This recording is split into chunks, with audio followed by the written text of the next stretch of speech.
Join us on the Path Radio Mix online. And to get there, type in thepathradio.com. That's thepathradio.com. And enjoy free streaming music all day long. That's it. thepathradio.com.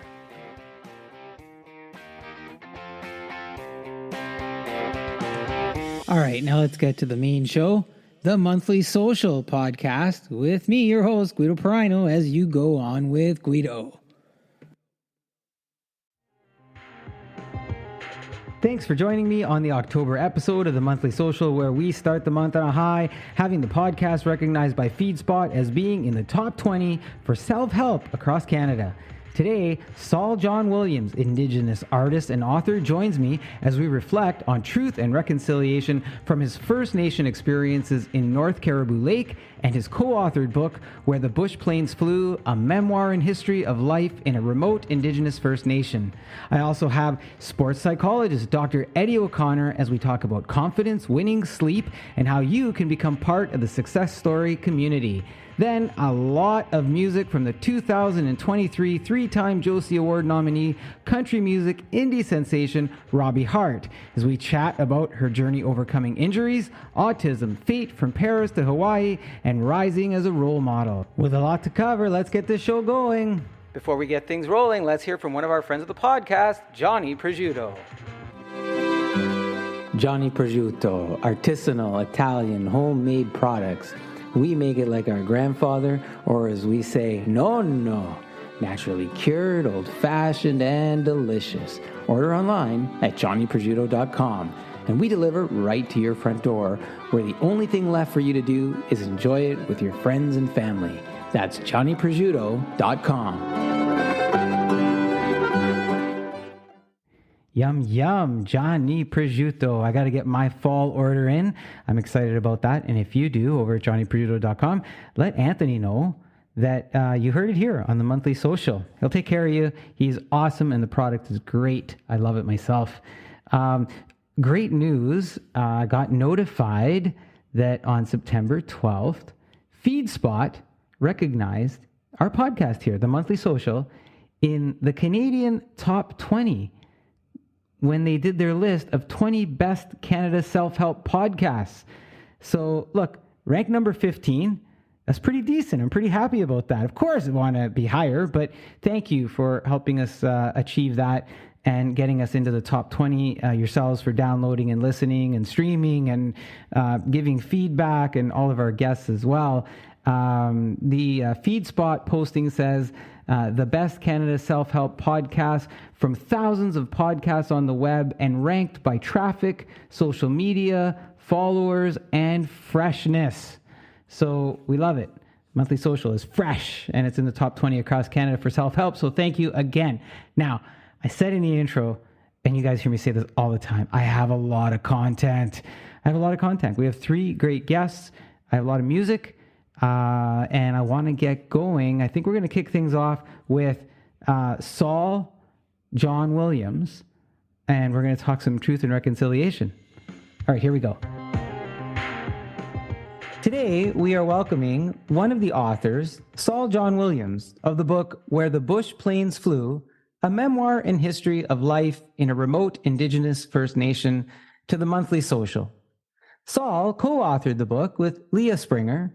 It was published in June of 2023. Saul is also known for his Indigenous artwork, having been featured at the Royal Ontario Museum in Toronto, Ontario, Canada. I am honored to have him here during a time of the year when we have a heightened reflection on our National Day for Truth and Reconciliation. Saul, welcome to the show. Thank you for being here. And how are you? Oh, not too bad. I'm doing okay. I'm in Thunder Bay right now. Like we have a house here. Me and my wife have a house here in Thunder Bay, but we work up north, and hopefully this is where we're going to retire. But we still plan to go back and forth because of our family up there and our grandkids. Yeah. That's awesome. It's been a long time. It's been over a decade, I think, since I've been in Thunder Bay. Uh-huh. But great place up there, Yeah, or out there as we head west, right? yeah, great things are happening around here. They're going to Yeah. open a new gallery soon. Oh, Uh, nice. yeah, Thunder Bay Art Gallery. It's going to be much bigger. Mhm. Are you going to have a hand in that at all, like in contributing and I helping? was part of that, but I had to resign because I was missing too much. I was a board member, but I was missing too much meetings. So I decided to step down. Yeah, And, understandable. Yeah. mm, It's has it. Yeah, I guess it's been a while.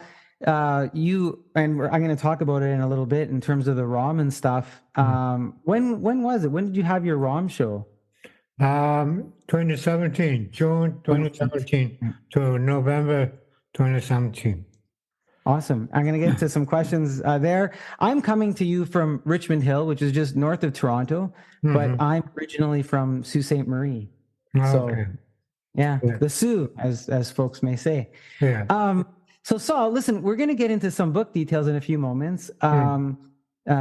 and talk a little bit about how you. I want to talk a little bit about how you met your co-author. Okay. Uh, Correct me if I'm wrong. I think you were born in North Caribou Lake, Ontario. Huh. Yes. I will talk about that first Okay, before so people get to understand where I come from. perfect. Okay. It was in 1954, on the 20th of 1954, but my Indigenous card says April 30th. Right off the bat, you see who's in control of our life in the North, right? Mm. My mother says you were born April 20 at 2 p.m. And the government says I was born April 30th. Do you know what I mean? How is that? Well, that's my question is how did you know where I was born or when I was born? Because at that time in 1954, we were on our own little group. We had our own place where we were born. My grandfather Mm, was born there. His grandfather was born there. My mother was born there. My dad came from Pipestone River area, but my mom was from North Caribou, and they decided to live in North Caribou most of the time because the area was more bigger and more more better hunting ground, you know. mm. And that's where we lived for the 9 years, first 9 years of my life. We never went anywhere else. I never knew there was another world outside of North Caribou Lake. But here's the interesting part. My mom says my dad was out hunting, spring hunt, and he was hunting for moose. And at that time, they were limited what they had. What I Mm. mean, there was no stores. There was no, somebody comes in once in a while, maybe every 3 months, somebody drops by and they would trade things to like for bullets and stuff like that. And we had no machines, just dog teams. And that's what I always say. I was glad to see that, born in a time of dog team area. Anyways, in April, my mom and my granny were out cutting wood for their stove, for the heat in the house. So they were cutting wood, and the men were out somewhere, like my dad and uncle. They were out hunting, and I think that was the time my grandfather was in the hospital. And but anyways, he wasn't there. Just my mom and my granny, Mm. and they were working in the bush, and and they were cutting wood. No power saws at that time, just an axe, using an axe and a handsaw. And my mother said, I think I'm going to have my baby now. And my granny quickly dug a hole in the snow. You know, it was about 3 feet of snow in April at that time. It was a different time. Hmm. And dug a hole and put spruce boughs on and a tarp, a canvas tarp. That's where my mother had me. And when somebody says, were you born in a barn? I said, a barn would have been a blessing. Then after that, my mom walked home after they cut the cord and all that. They walked home, and that. I find that very amazing, very interesting. When my mom was telling me about that, there was no doctors, no nurses, no medicine. You know, just them out in the bush. And that shows you how strong the women were, how independent they were, you know. And I'm always glad to tell that story. That's it's a wonderful story to reflect on, Saul. That's incredible, and you've added a little bit of humor for us there as well, Yeah, with your reflection on the barn. And yeah, absolutely, strong women. And we yeah, often talk on this show about the strength of women, and you know, celebrating that too. mhm, But I'm glad you're here with us, and that delivery went great. yeah, And what a natural way for you to come into the world, Saul. yeah. So how does Saul, born in North Caribou Lake, Ontario, meet Leah Springer, who's from Sweden, who Yeah. lived in Toronto? How did the two of you connect? Her name was at that time Leah Waski. At that Finnish name, Waski. Anyways, when we lived in North Caribou, Indian affairs came around, Indian agents came around, and and told my grandfather if he wants to be a status Indian, he has to move to the reserve. The reserve was considered to be in Round Lake. Like Round Lake's different from North Caribou. It's about 35 miles away. And we lived there all year round in North Caribou. But then the government people came around. If you want your children to be status, if you want to have your status, you have to live on the reserve. And your children have to go to school. By then, I was 9 years old, 1963. I went into grade one. Then, then,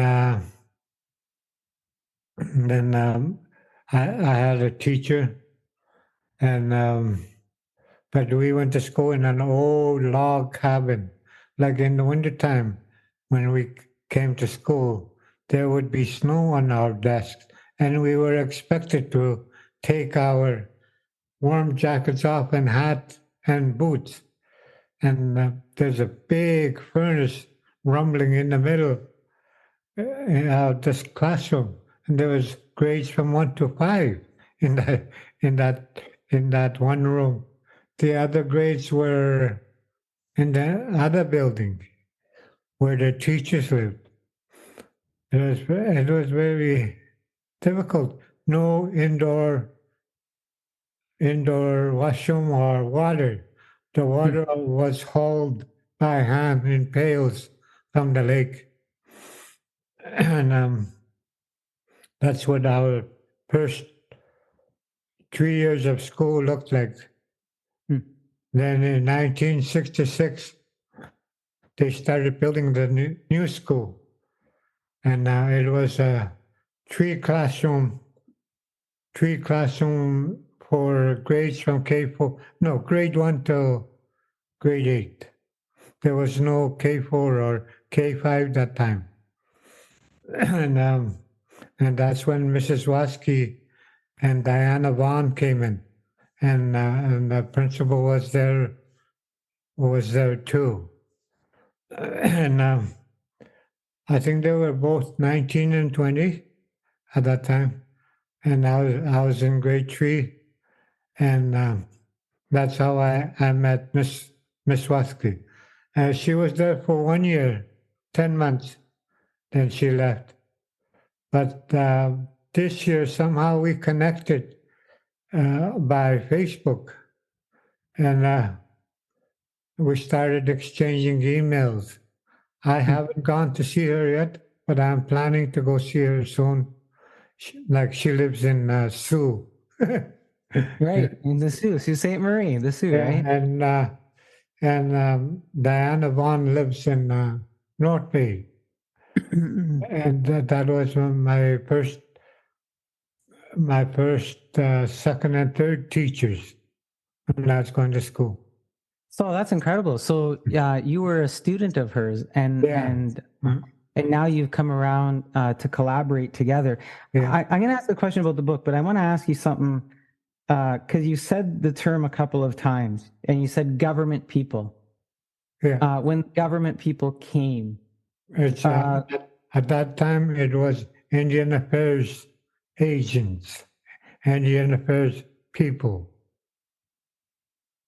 and they just would show up in your on your land and just they would come in June, and then they come in late August, and that's when they would take the kids away to go to school in residential school. But for my father, on those 2 months, he wasn't in the community. We were always somewhere else, but we were never told why we were away in June and in September. And I think he never said nothing, but I think that's why he did it.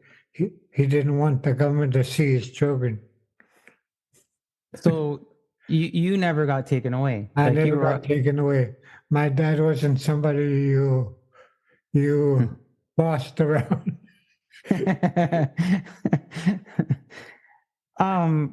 I can't every time I hear this stuff, I can't imagine it, Saul. It's very hard, and I'm saying this as if it's hard. It's hard for me to digest, and yet your family and your friends and your community lived through it, and it's just hard to understand. As we're trying, but it's sometimes very hard to understand.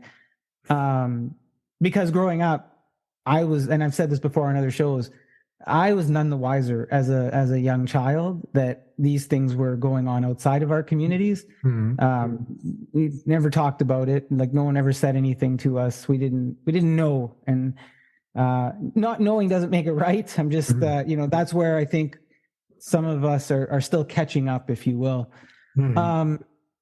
So you end up reconnecting with Leah over Facebook. What brought you together to write the book that we're going to talk about today? Like, how did that ferment? We started exchanging emails, and sometimes we chatted on Messenger, and he was telling me that he was writing a book and wanted me to check it out. Oh, nice. And then she said, would you mind if I added your stories to my book? So I said, no, I don't mind. I want people to know what we're going through, what we are doing. Okay, like that time in 1963, in the early 60s and late 50s, that's when people were picked up to go to school. And I'm talking about my friend here, and he's still around. And I was very surprised. He said, I went down to the dock. I was curious what was happening. I was 4 years old, and they took me. And then I asked my granny about it. My granny was still alive. Do you know your best friend's son got taken away at that time when he was 4 years old? Yeah, she said, yeah. We thought he died. We thought he fell in the water and drowned. We searched for him and searched, and until somebody came from Solihull and said, "No, your son is alive. He's in Pelican Falls. There's Chancellor School."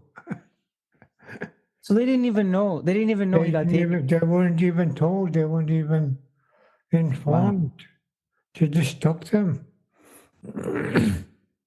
And that's the kind of thing that I'm Yeah. trying to stop today. Like, we get calls. Somebody comes in, some consultant, and says, "I'm going to test your students." And I said, first, we got to inform the parents. Mm. And second, we got to get their permission, or somebody from medical service will call. I need a list of names. I need send those kids for dental care or to get needles. And I said, no, we're not doing that. Well, you have to work with the parents, not us. We cannot release the names to you. It's confidential. And they get very upset. And it's still happening. Truth and or whatever you call it, reconciliation. Yeah. It's just talk. That's all it is. Talk. People are still doing their colonial, their way of controlling it, their way of. They say they're helping us, but how does that help? To work with parents. They don't even want to work with parents. Yeah, Saul, there's still a lack of understanding, working within the community and appreciating the community and working with the families, right? Yeah. Yeah. Like in other places, like, I can say the school I get contacted as a parent. Mm-hmm. Why shouldn't you get contacted as a parent, right? So and that's the same thing like punishing kids in school when they're bad. Are they really bad, or is it the situation that made them? The teacher set up a situation that caused the child to react to that, which makes them look bad. And I talked to the board members. You can't punish special ed kids. You can't. They're not the same as regular people. What we need to do is show them the right way, work with them to do the things in the right way, because everybody's different. Everybody's needs are different. And to put persons in one category, that's not right. Like somebody came up to me and said, you want to teach grass dance? And I said, what? Grass dance. It's what the Indians do on TV. Well, that's TV. That's what they do on TV. I said, look out there. Do you see any grass? Saul. like they're putting us in one picture. Like, right. We're many different people. There's many different English people, right? There's many different English people all over the world. And same thing with Native people, Indigenous people. They are different in each community. And each community does their own version of living.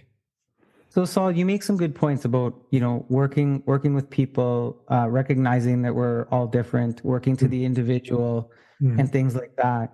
And, I sense the passion. Even you're lining it with a little bit of humor now and then, but I sense your passion in terms of your history and your stories.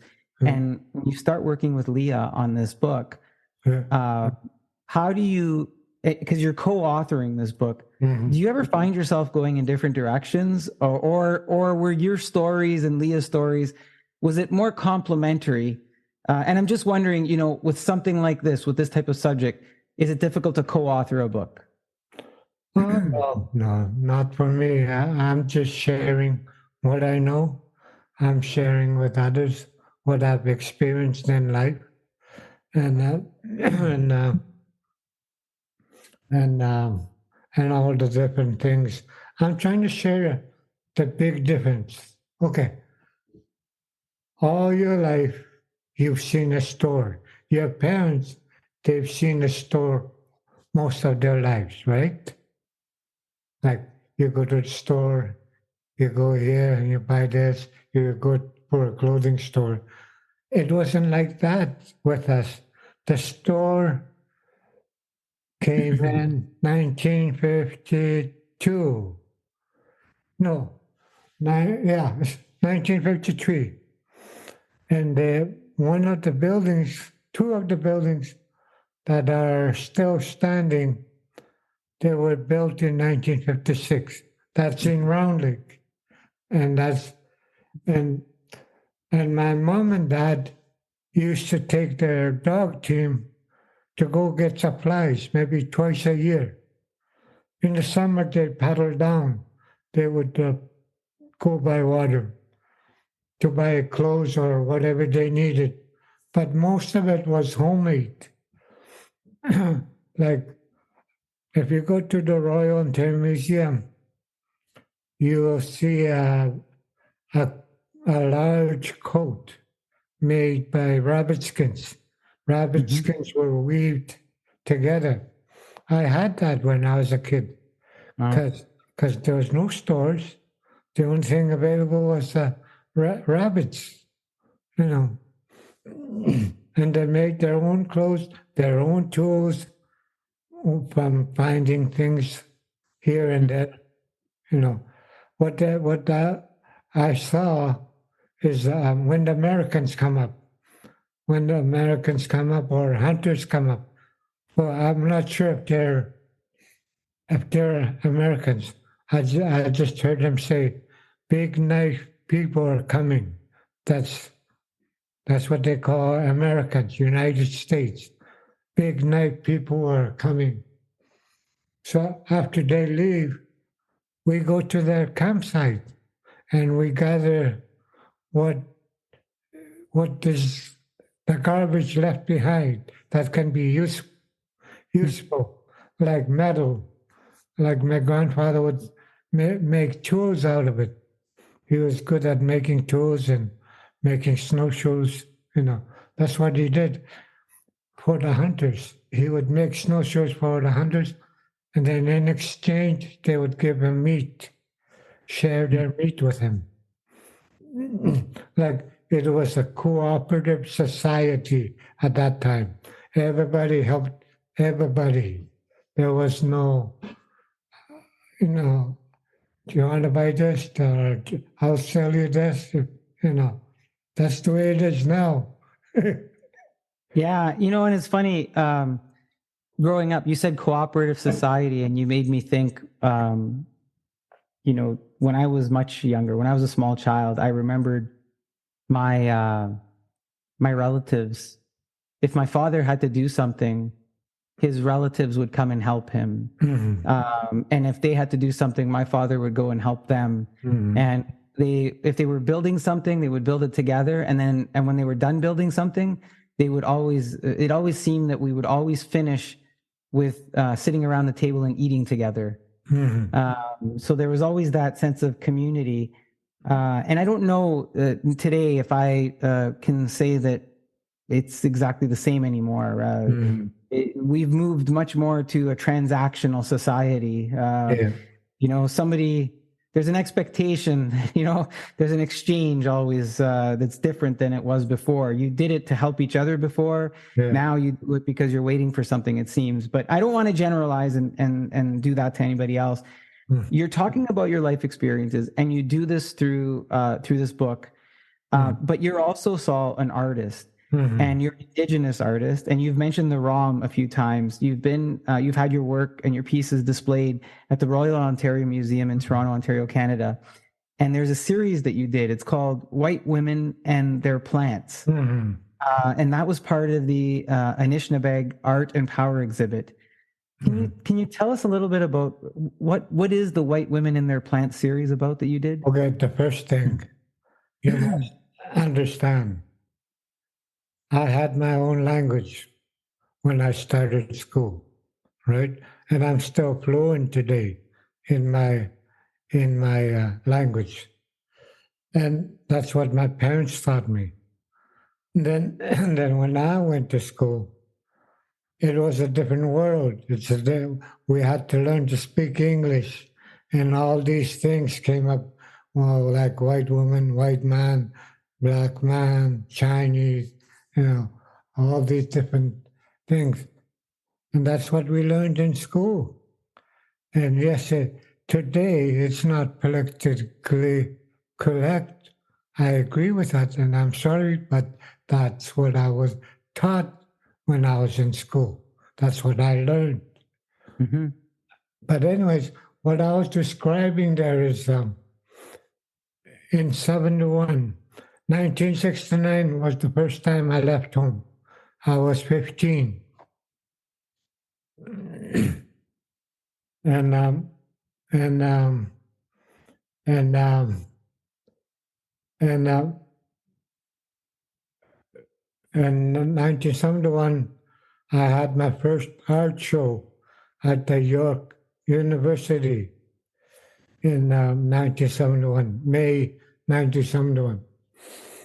And because there was a ice breakup in my community in May, I couldn't go home. So I explained to my friend over there, and I was wondering, how can I stay here for maybe 2 weeks, if I could stay here in Toronto. So later on, he came back and said, you can stay at my house. And I stayed at Willowdale. And once in a while, we would get invited to different houses. And that's what I saw was flowers all over the place. And nice flowers. And I found it so different. In my mother's house, you'd see rope, snowshoes, axes, on the wall drying out, maybe an animal on the side, get ready to be cleaned. And it was so different. It was, and food on the table all the time. And that's what my mom used to do whenever somebody came in and they wanted to eat, there was food. And but that's what I was trying to describe, like why the flowers. Now, did you see my wife when we first turned on the Yeah, video? I did. Yeah, that's my wife. She's from Madoc, Ontario. Okay. Her name is Anne, and we've been together maybe 30, 32 years, maybe more, 34, I think, 34 years. Congrats. That's wonderful. Yeah, and now I have flowers in my house.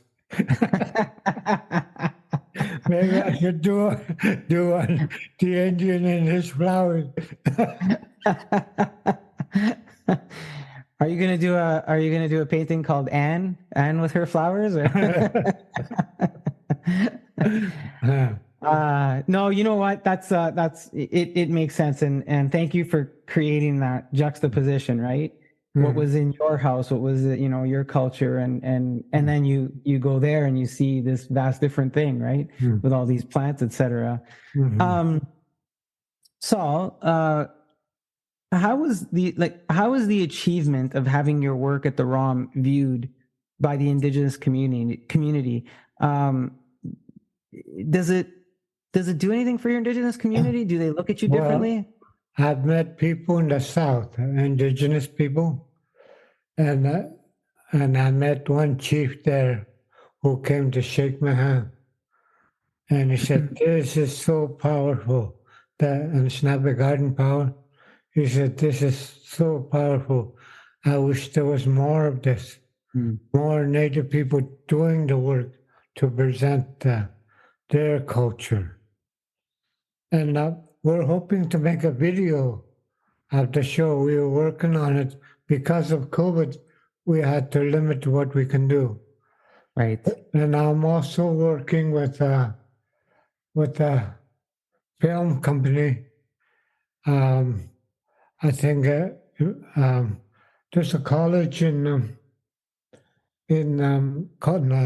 university in Ottawa, and they're doing the woodland art film. Right. And I'm involved in that right now.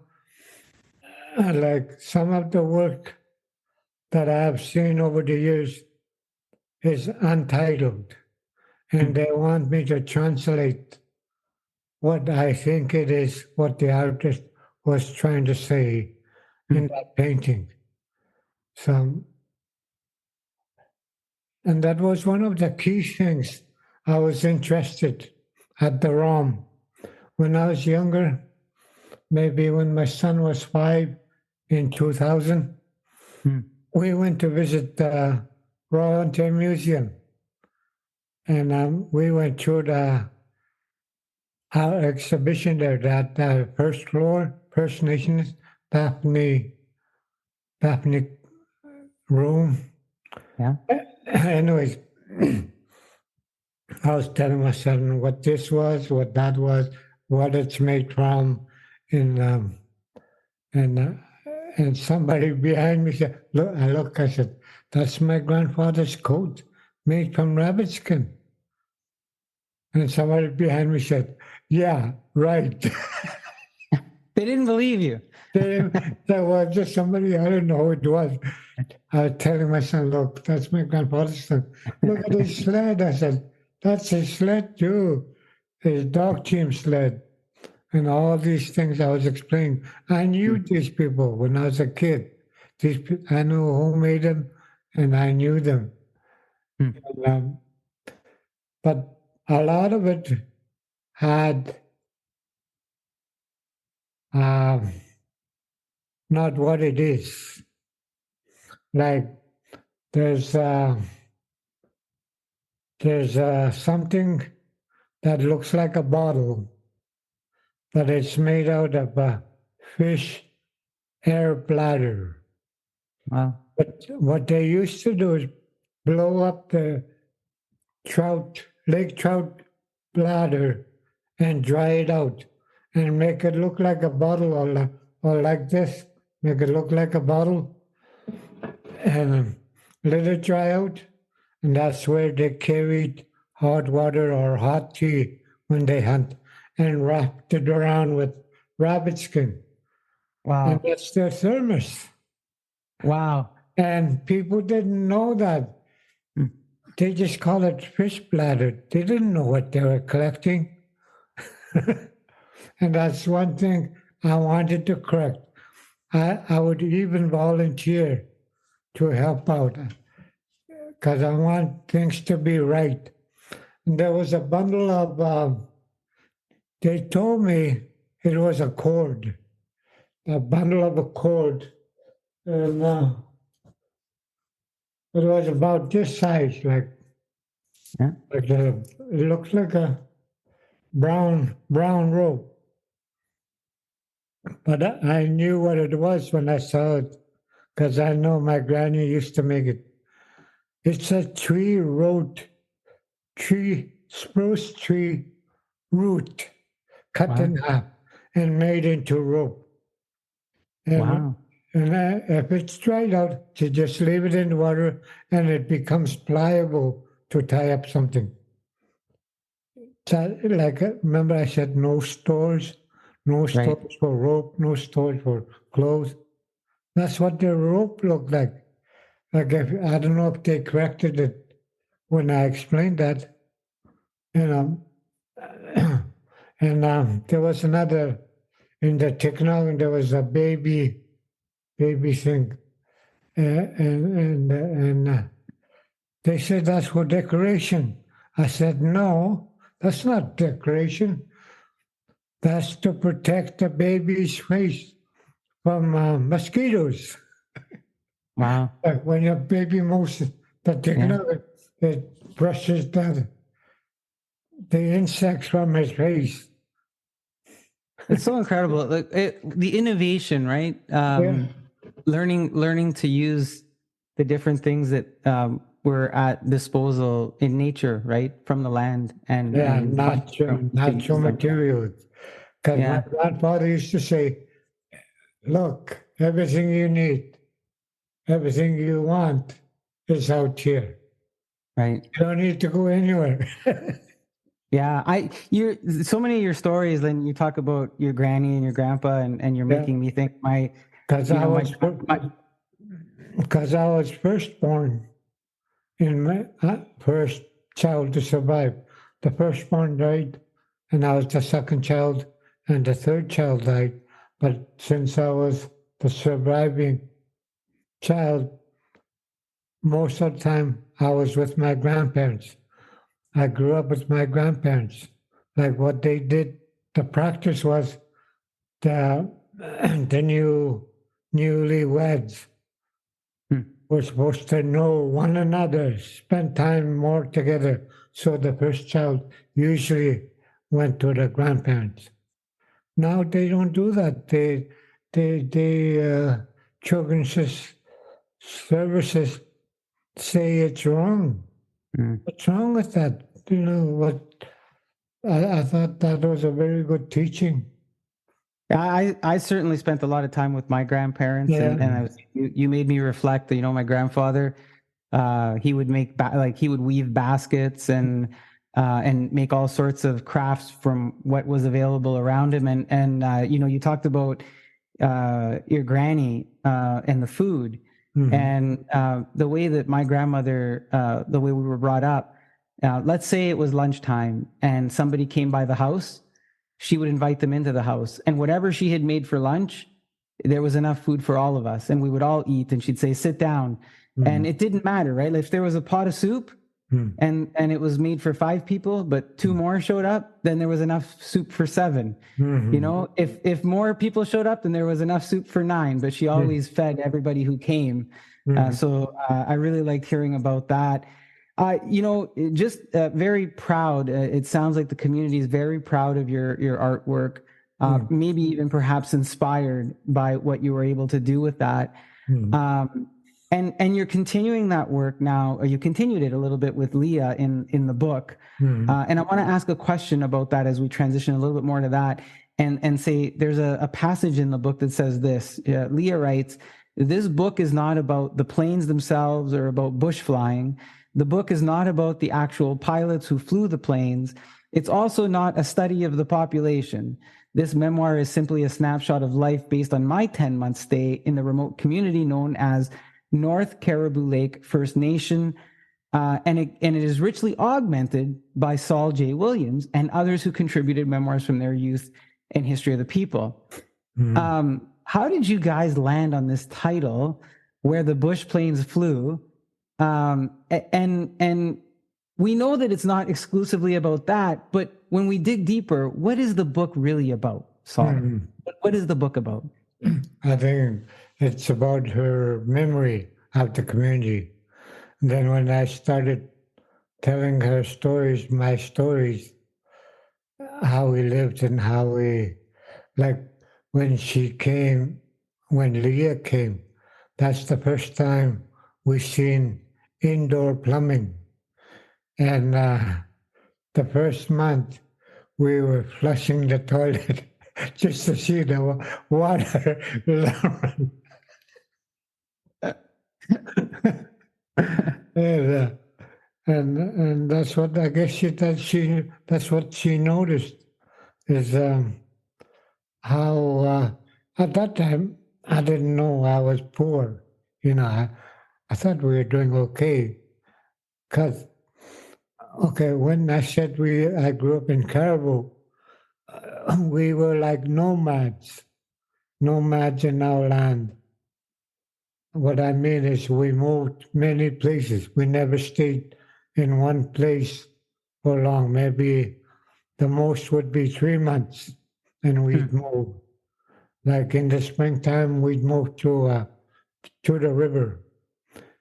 Like at this time, we'd move to the main area because freeze up's going to happen any time. And the main area is on the mainland. Like during the summer, we live on islands because of bears and wolves. Sometimes they would attack. And that's why we lived on islands in the summer to stay away from predators. But anyways, my granny was a very special lady. He's the only one I know I've heard of as a young mother. She killed a moose with an axe. And that's very, very, very, how do you say it? Commendable story, like a very, someone to be so fast and to be able to kill a moose with an axe. Yeah. Yeah, that's almost impossible.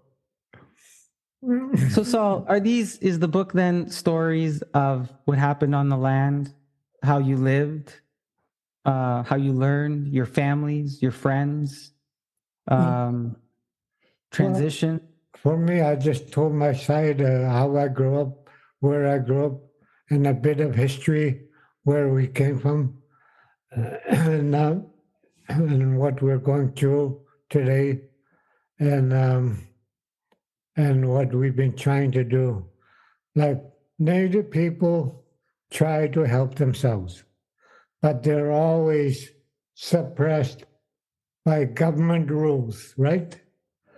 Like, okay, for example, we built a bridge, and starting in 2015, we built a road connecting to the outside world.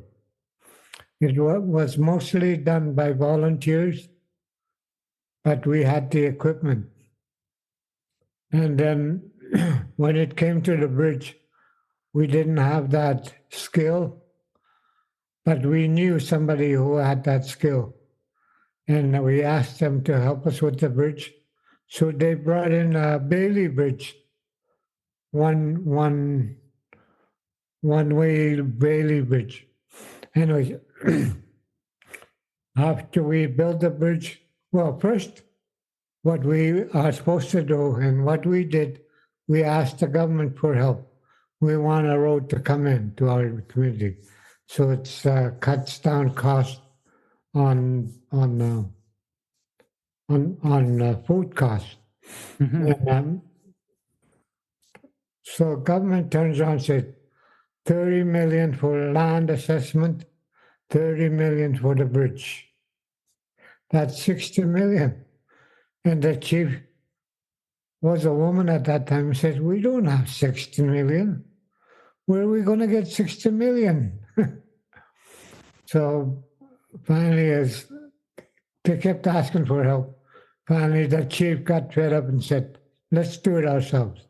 It's not far, we can do it. They were finished in 2 years. October 2017 was when they were opening the bridge.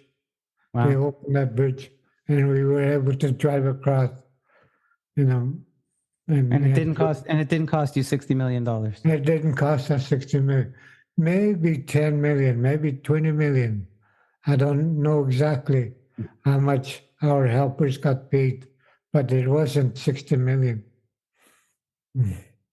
So Saul, as you tell these stories in the book and you reflect on the community and your transitions, the changes, your observations, earlier you said to me, there still is no truth and reconciliation. These are just words. Does this book, do these stories help contribute to the journey towards truth and reconciliation? That's what I'm saying. That's what I'm telling the story for. Like, okay, the story about the bridge, the government was going to come and take our bridge away. And we said, why? It's on our land, it's on our reserve. Right. Why would you take that away from us?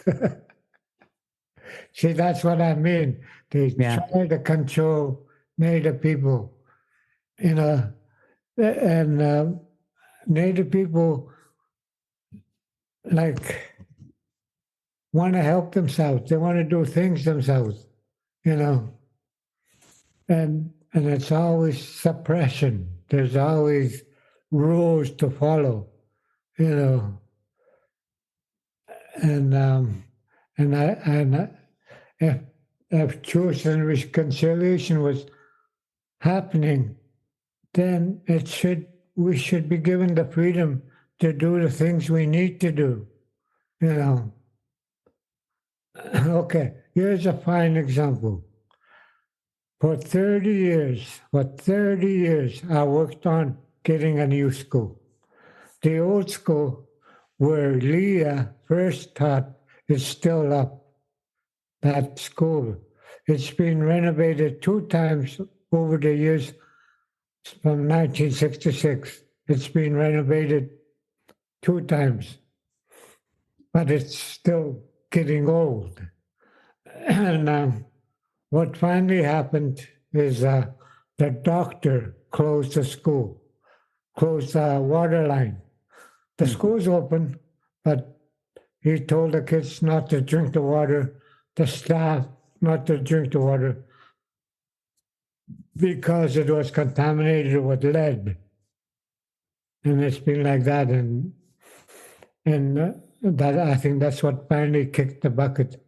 Now, on October 4, we're going to have a grand opening for our new school from K4 to grade 12.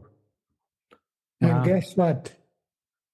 The government people we invited, the ministers we invited, are not coming. Now, is that truth and reconciliation? I don't think so. Right. It's not just, Saul, it's not just, and this is what my point on, as I keep talking about this stuff, it's not just one day in the year where you use the words. It happens every day. Right. It happens every day, and our actions have to meet our words, in these scenarios. There's a portion of the book where you talk about the treaty signing. Yeah. In July 1930, your people became known as the North Caribou Lake First Nation. And this is after 40 people out of 3,000 showed up to sign it. You say this: the government selected men to lead, 1 chief and 4 counselors. The words and concepts of chief and council were unknown to us before. They were an invention of the treaty. First, how were 40 people able to determine the future of the other 2,960? Well, I guess the other people didn't want the treaty, didn't want to be part of the treaty. They wanted to remain as they are, and they wanted to remain in their lands because moving into a reserve made them leave their previous home. Like when when we say home, we're not referring to this is the other thing. When we say home, we're not referring to a house. We're referring to a land we were born in. That's our home. And and I think the government was trying to be on schedule, trying to push people to sign up because we have a lot of resources in our land, a lot of minerals. Right now, like my dad was from Musselwhite, from Pipestone River, and did he get anything for the gold? The gold's been operating, the gold mine been operating for 30 or 40 years. My dad never got nothing Hmm. that I know of, other than maybe 1,500 a year, you know. But It's just that mine comes out with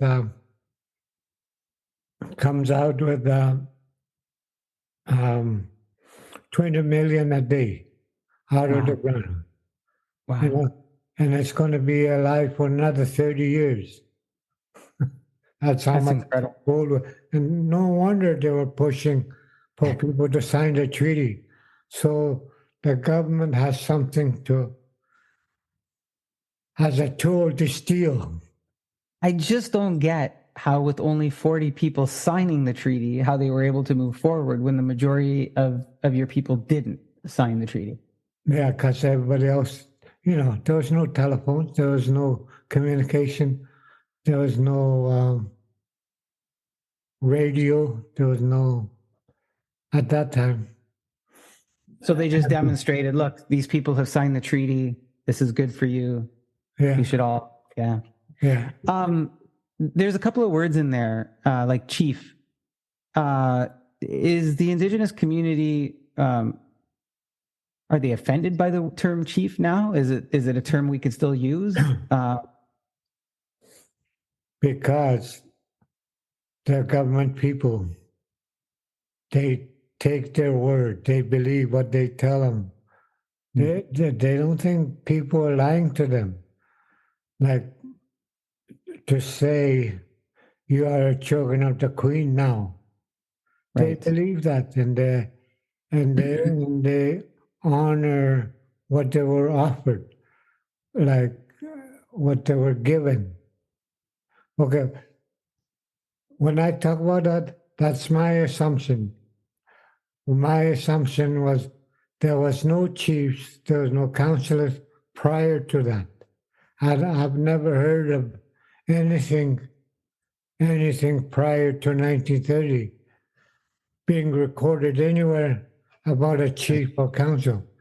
There were group leaders, like North Carbolic Band is made of 6 or 7 different communities put together to make North Carbolic Band. And why it's called North Carbolic Band is because the majority of that people that signed the treaty were from North Carbolic. The others were not there. Um, prior to being North Carbolic, we were called Children of the Crane. In Right. 1700, there was a man who killed somebody in Sandy Lake, then went into a hiding, and that's where he was hiding. And he ended up with 3 wives and 27 children. I think 15 were sons. And we come from the 11th son. His name was Wasagij. That means clear sky.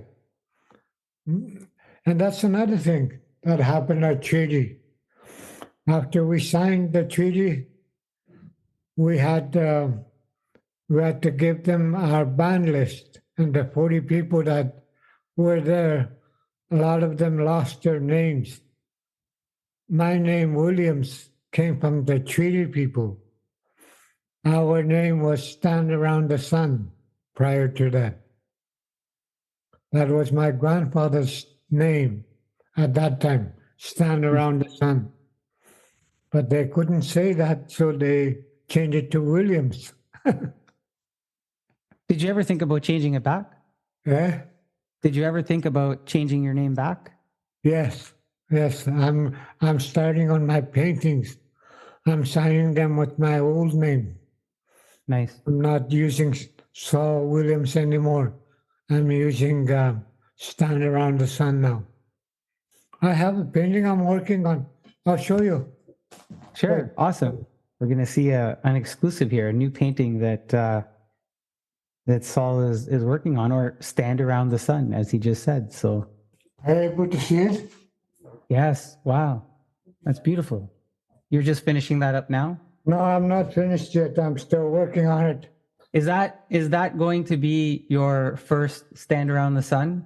Like, is that one No, of your that first? will be the second one.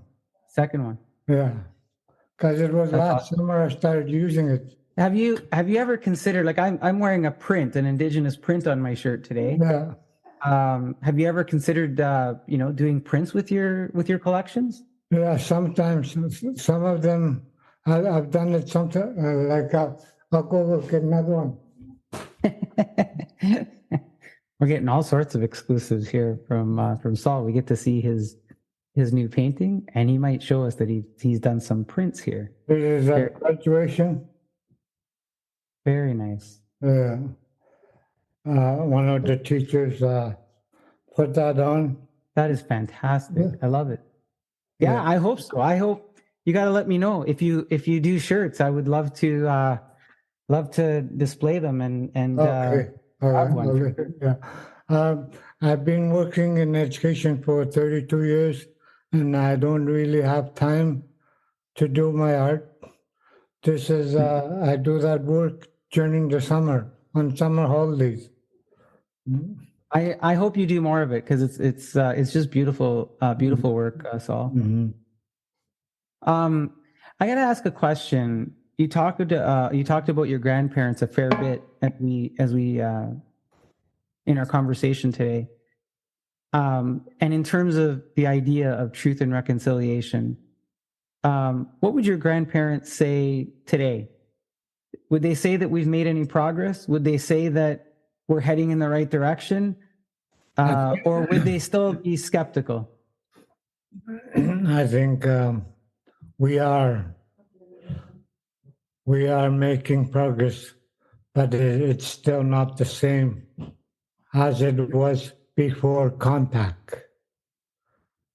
Right. Okay, this will explain it. Tell me. Like okay, our word for the paintings. The painting is called Nui Chiogan. What that means, the person I walk with. Okay, that's the native version of that painting, the person I walk with. Right. But if I explain it in English, the woman I married, or the person I married, there it's different again. Like in our culture, everybody was equal. Like when men and women were equal partners. They weren't like my dad cooked. My dad would cook sometimes and would help skin the animals, and my mother, went trapping and hunting, Right. and so there was no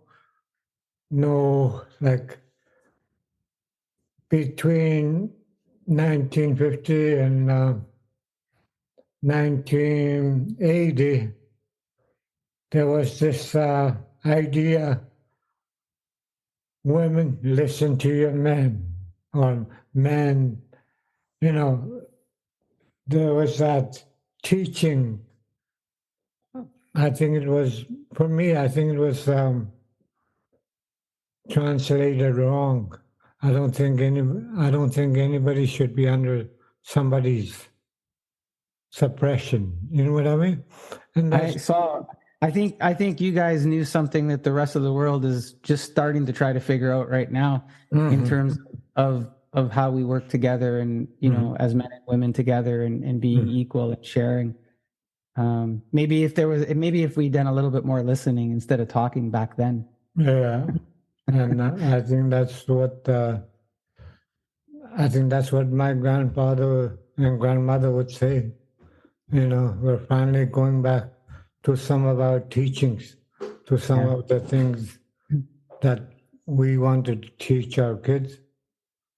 I think that's what they would say, because also, if you're hunting or if you're on the land, there's a Ministry of Natural Resources that comes around and checks our guns, or, are we hunting? I mean, we got to survive. We got to live.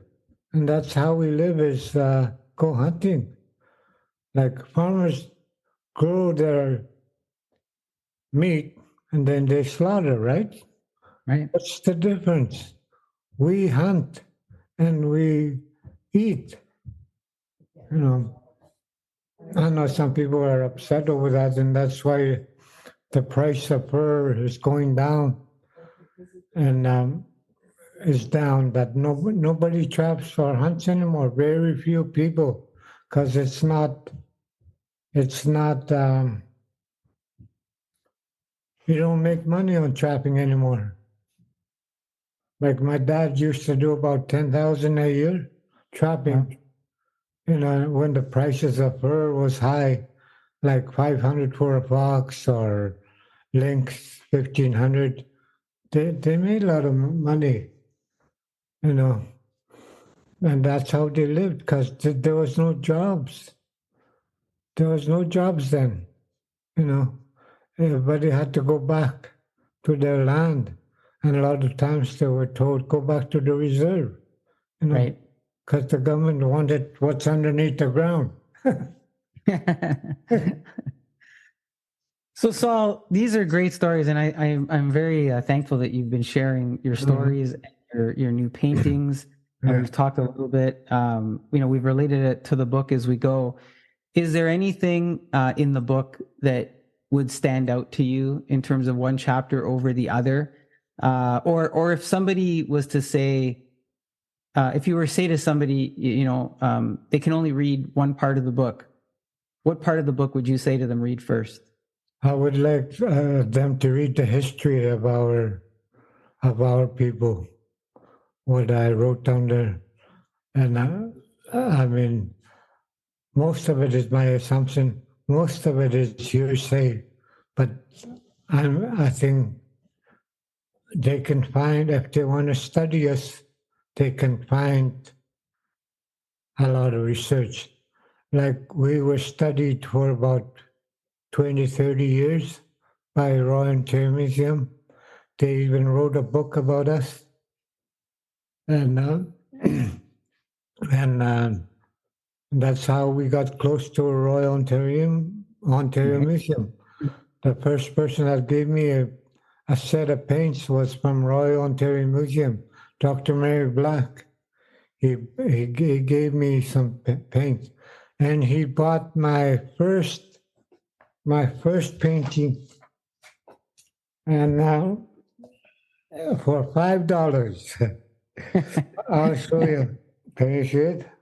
Oh, yeah. That's my first painting. Wow. It's being stored at the Royal Ontario Museum. I was 14 when I sold that for $5.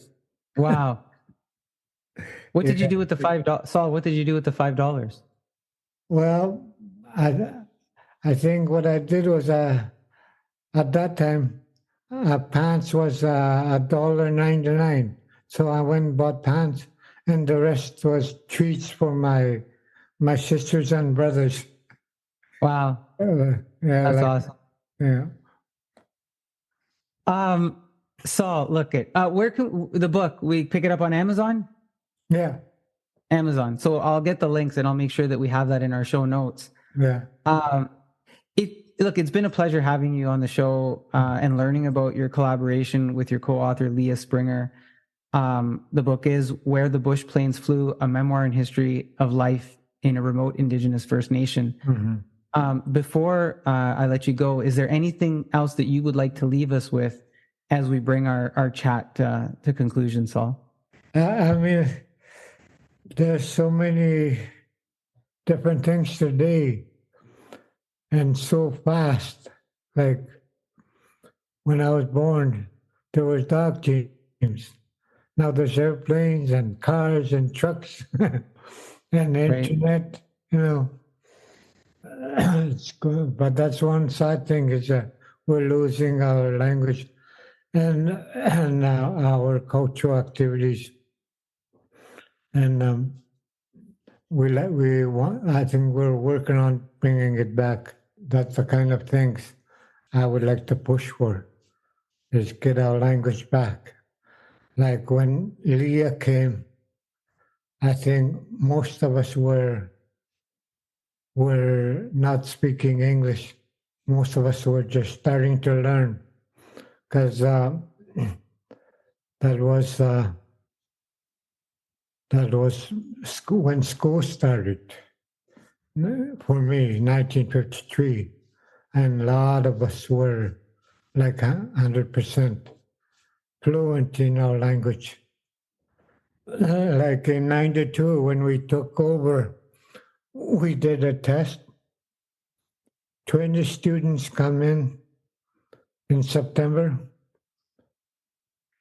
All of them, 19 spoke native language. Only one spoke English. 5 years later, we did another test. It completely reversed. Like it was one person out of 20, one child out of 20 speaking native language, and the rest were English. And I think that's because we got TV. We got TV in '83. We finally got TV. Prior to that, it was radio station. And you could buy movies at the store. And in Leah's time, we had movies two times a week, Wednesday and Saturday. Yeah, and I think it was 10 cents to go in.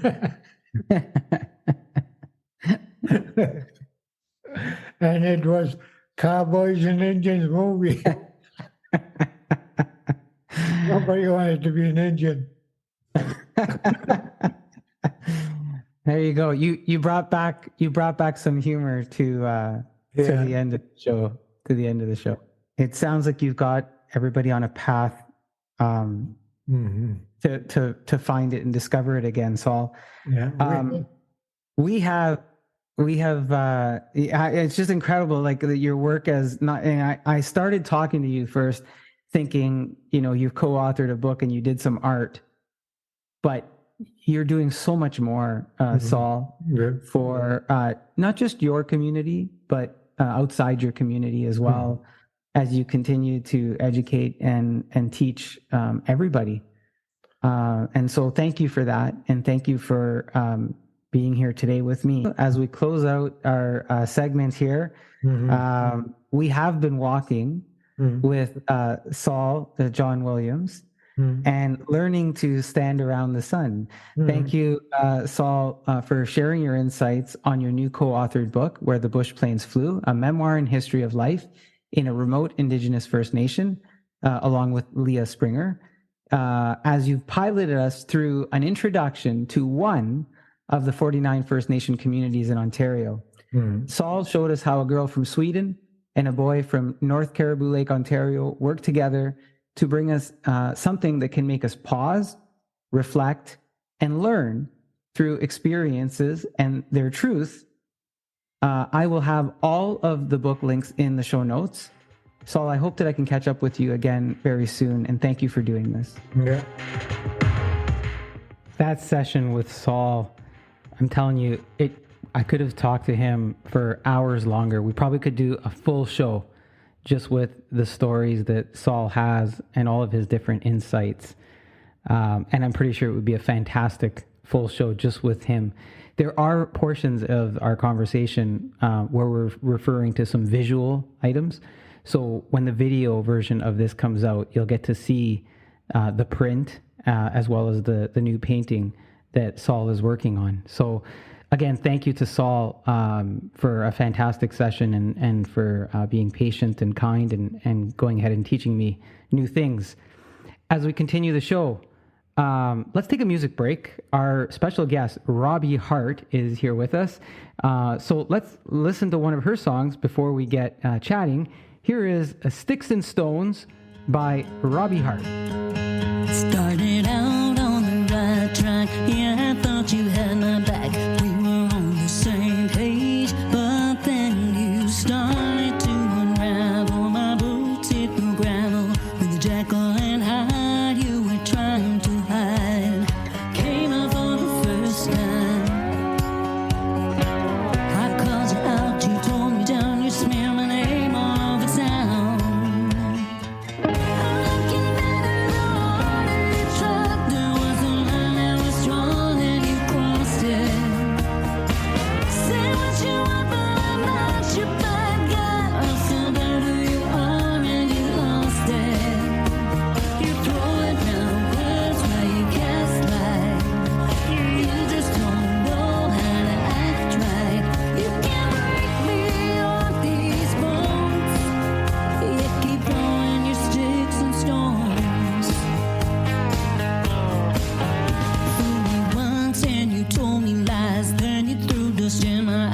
Try to make me believe you, but as far as I can see, you're not who you claim to be. So save your breath, you just don't have the reach, and it don't really matter to me.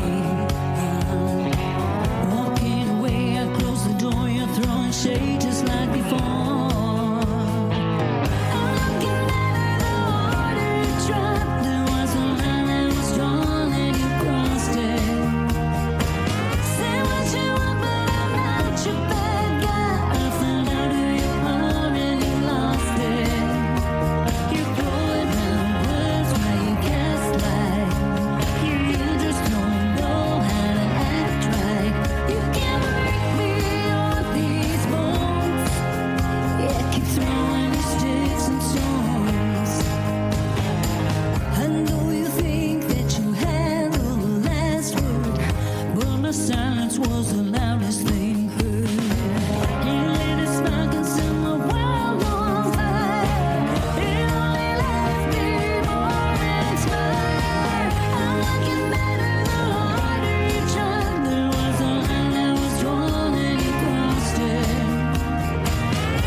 Sticks and Stones, and we're going to catch up with her and learn a little bit more about the woman behind the music.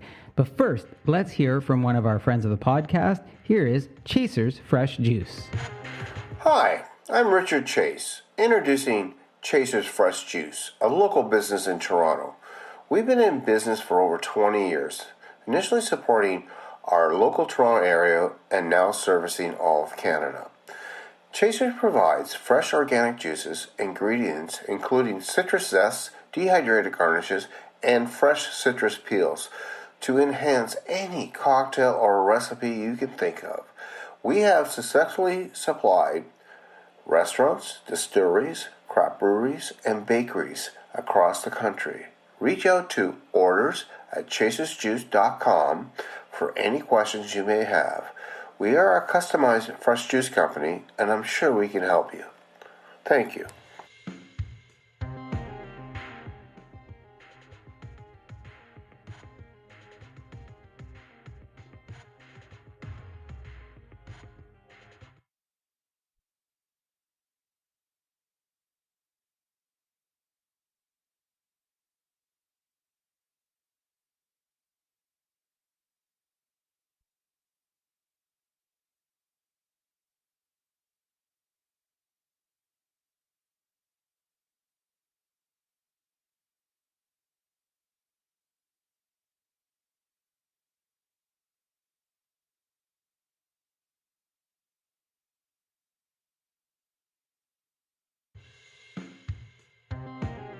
With us today is award-winning international country music recording artist, the 2022 International Singer-Songwriter Association winner of the Gold Songwriter of the Year and the Bronze Award for Single of the Year for Outside My Window, and the 2023 three-time nominee for the Josie Awards.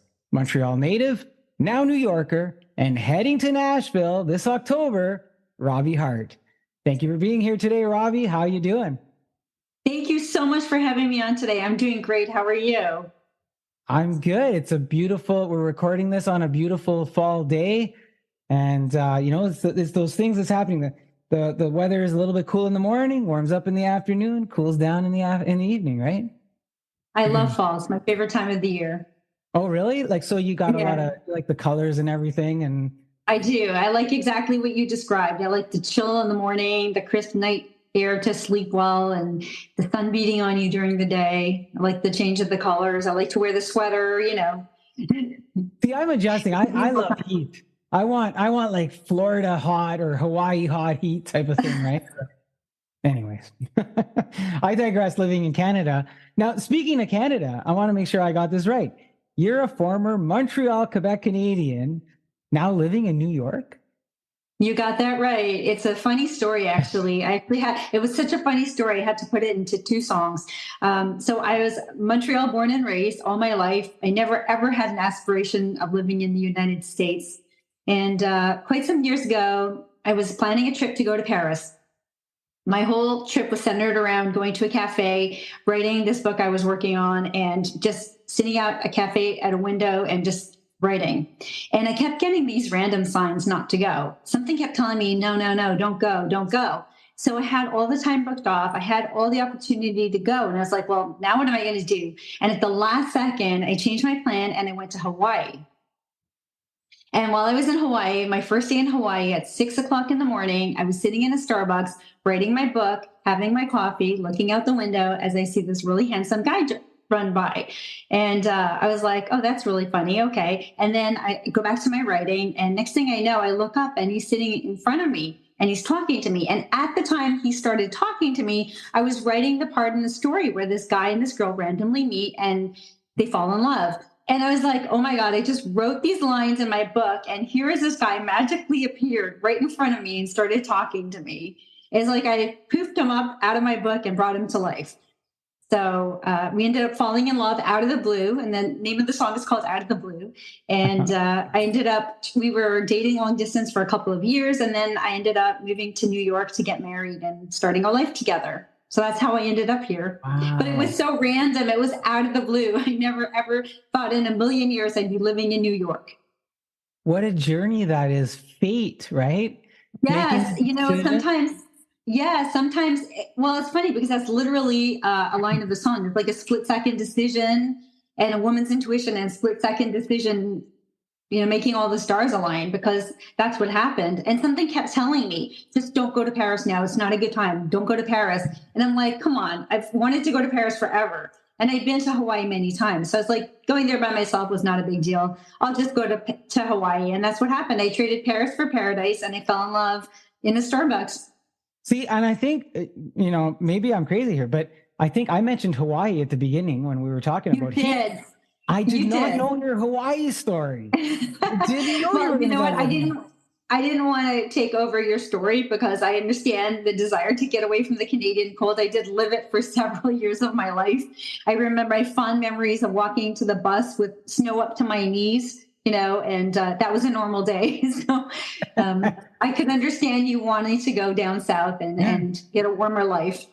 But just that connection, I say Hawaii, and then you tell me about your Hawaii story and how you met your husband, and that's how you got to New York. So I got to ask, are you a little bit of a hockey fan in any kind of way, or?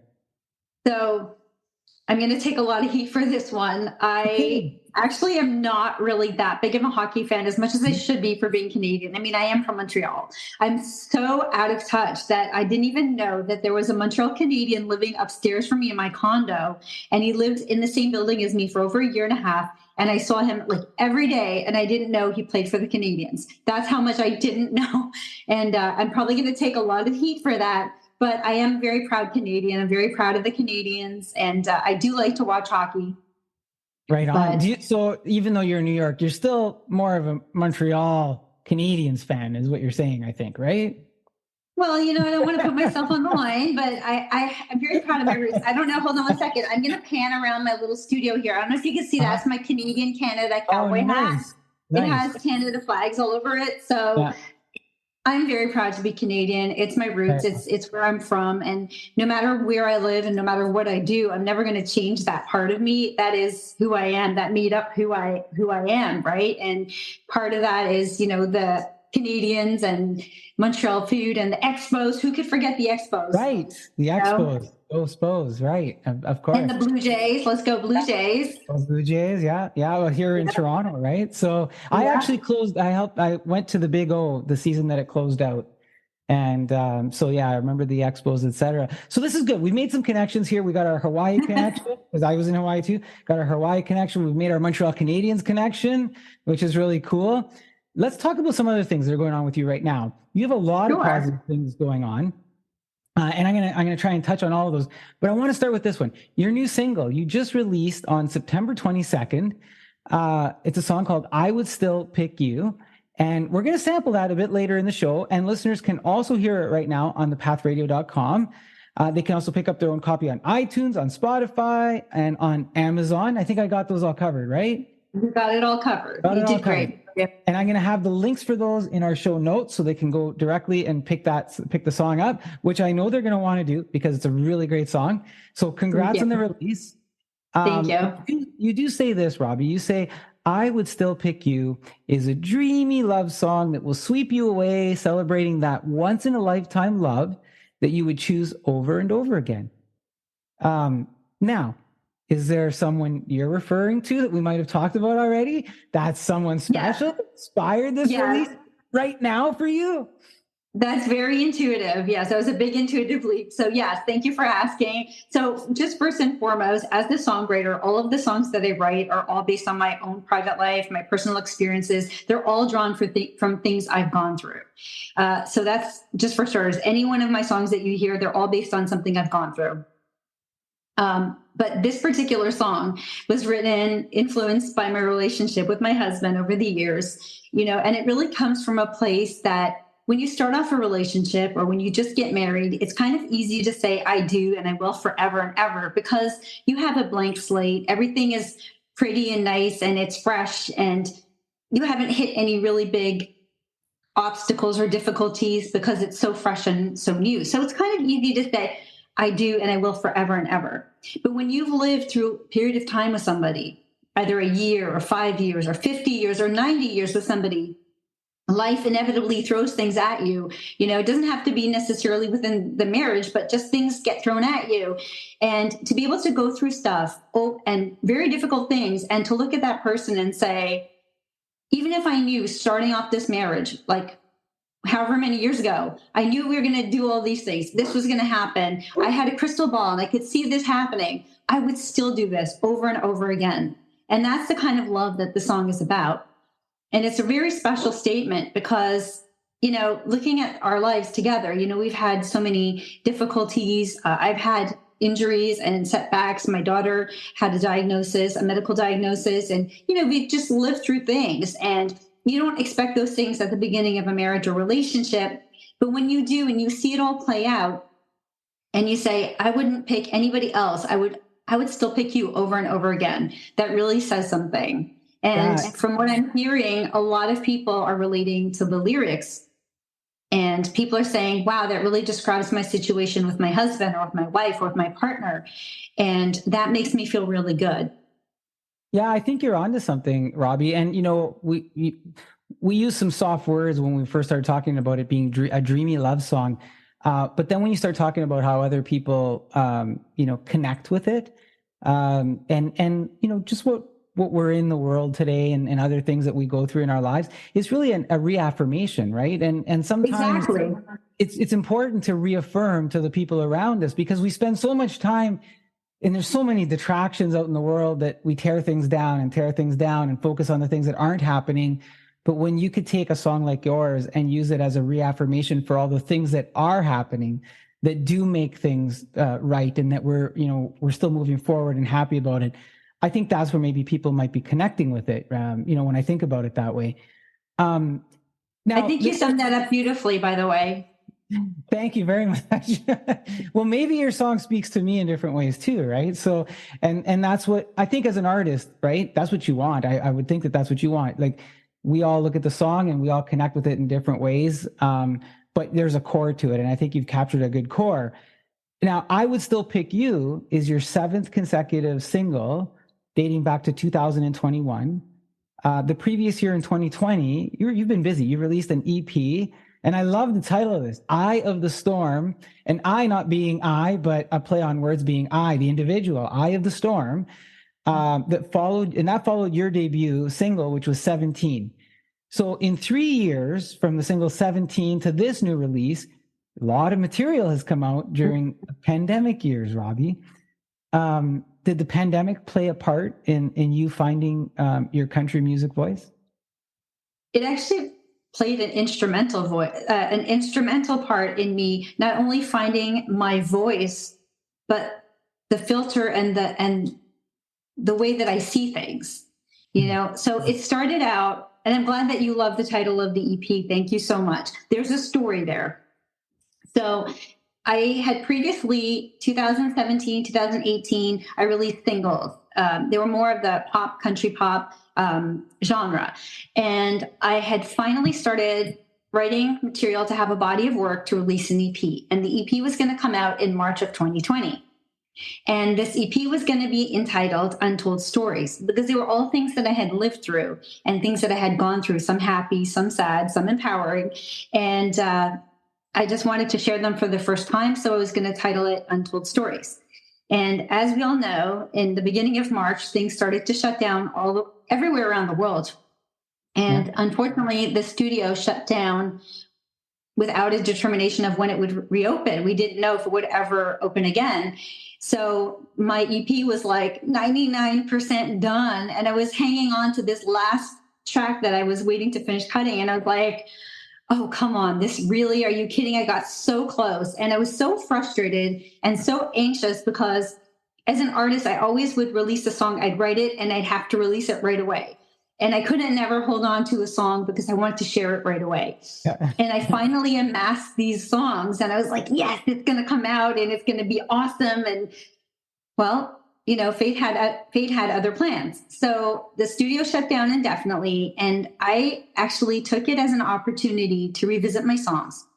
In the interim, I started working with a musical career coach and we started looking at some of my writing, and she taught me how to change the point of view from which I was telling a story. So one of the songs that I had written was called Set Me Free.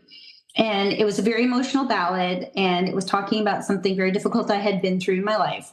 And so this mentor of mine had said to me, you're being far too nice in the song. You're really asking them politely. Like you could tell them to, in not so nice terms. And I'm like, I can't do that. I'm so Canadian. I'm so proper. And she's like, but it's your song. You can tell the story any way that you want. And from that moment, it shifted how I started to see things. I could tell the story like, oh, I'm the victim and please don't hurt me. Or I could tell the story from, hey, go away. You can't hurt me. And I discovered that. So not only did I discover my country voice, I discovered my empowerment voice. And it changed everything for me. And instead of seeing this studio delay as, oh my God, it's delayed, it was like, thank God I didn't release this EP the way that I was going to, because those songs, those stories never would have done me justice. So I went back to the drawing board. I rolled up my sleeves. I literally rewrote the songs. I scrapped some of the songs. I wrote new songs. And I just said, you know what? I see things differently now. One, because of the way that I learned to approach songs, and the pandemic changed how I saw things, and it created a much softer view on a lot of things that I previously wasn't so soft on. And I just said, you know what? I'm so glad that this didn't happen, because it gave me a chance to redo everything. So through this whole journey that was over the month from March to December, so to November, I rediscovered who I was. I found my voice, and I learned that I had strength that I didn't know that I had. And it created some empowerment in me that I couldn't even believe. So unbelievably, I released this EP during the pandemic, when everything was shut down, basically. And instead of calling it Untold Stories, I named it Eye of the Storm, because the eye of the storm is the calm in the middle of the chaos. And during this whole entire process, I found my center. I found my calm no matter what's going on around me. So it was a double entendre there. And surprisingly, in the middle of a pandemic, when everything was shut down, as an unknown independent artist, I released my EP to getting worldwide international airplay. Every one of my songs ended up getting worldwide airplay, charting, and making connections with radio stations all over the world. So it worked out so much better than I could ever have imagined. And it was the best thing for me. You know, unfortunately, a lot of harm was done during the pandemic, and there was a lot of loss, and there's a lot of sadness. And I have to mention that because it was a very difficult time for everybody to go through. But one thing that it did, besides just empowering me, was it allowed me to use my music to empower people who were feeling alone and going through difficult times on their own by sharing my music with them. Yeah, it's a great story that, you know, you found the I, you found you, and you shared that with the rest of the world. And there's another theme in there too, Robbie, you know, because I've talked to several artists about things happened during the pandemic that just didn't normally happen. And it's very, you know, it suits that you would recognize and mention to say, look, this wasn't a fun time for everybody. There was other things that happened, and we acknowledge and we think about those people and pray for them all the time, right? But then, you know, as life moved on and other things took place, right? There's this other thing that happened, and you used the word calm, right? We learned a little bit how to slow down, how to look at things, how not to rush things through, how to maybe massage, cultivate, have patience with ourselves. You know, and as you describe that journey, and I'm thinking of everybody else out there too, thinking these are lessons that we want to move forward and take with us and continue to learn in every aspect of our lives, right? I know we get excited about, hey, I got this new thing and I want to share it with everybody. And as artists, as musicians, I'm just as guilty. Whenever, like, we're going to be done recording, everybody's listening to this, I would love to get it out today, but I know that there's a series of things I need to do to make this consumable and good for you and good for everybody else. And so it's the slowing down process, and it's the calming thing. There's other things that happened during the pandemic, or even before the pandemic. For yourself, you had some health concerns that you overcame. I understand that you sustained a bit of an injury that left you unable to sing and experiencing some chronic pain. If you're comfortable, can you share, you know, the injury or information about the injury, and how did you overcome it to help inspire not only your resiliency and your courage, your perseverance, but your continued motivation? Well, thank you for asking. Unfortunately, about a year after I moved to New York to get married with my husband, I was pregnant with my daughter. She was our first child we were expecting. And I got badly injured. I was only about 3 months pregnant, and I suffered a bad injury to my back, and it was very, very difficult. It was excruciatingly painful, and I went through years of extreme chronic pain. I've had multiple procedures, surgery, everything to diminish the pain, but I wasn't able to get comfortable. I was having a hard time even to take in air, to breathe. I couldn't sit. It was just extremely painful. And let me say, when I had just moved to New York, I had left Canada and my family, my friends, everything behind. So I had just moved to a new country. I literally didn't know anybody except for a couple of people at work, but that was quite far away. So I didn't yet have a chance to settle in roots and make connections with local people. So as I'm going through this most difficult time of my life, I was all alone. And usually I would use music and singing to help soothe me through difficult times and to sing my way through the frustration and the pain. But not only had I been sidelined, I felt like I had been silenced. I wasn't able to express myself. And it was the most frustrating thing for me, who's always been a doer, who's always been an overachiever and always, go, go, go, to be completely sidelined and silenced. in a new country, and I was completely not recognizing who I'd become. It was a very, very difficult time for me. And my dream was always to be a professional singer. And it was always my dream to be a professional singer songwriter and be out there. And I always thought I'd have a chance to do it once I got settled and once things, slow down a little bit. And unfortunately, for the first time in my life, I saw that that dream had gotten completely taken off the table. And I didn't know if I'd ever be able to sing again. And it was just devastating. It was extremely difficult, pain-wise, emotionally. It was everything together. It was excruciating. My daughter, when she was 2.5, she was diagnosed with autism. And when she was about 7, I want to say 7.5, we sat her down and we explained to her that she had autism.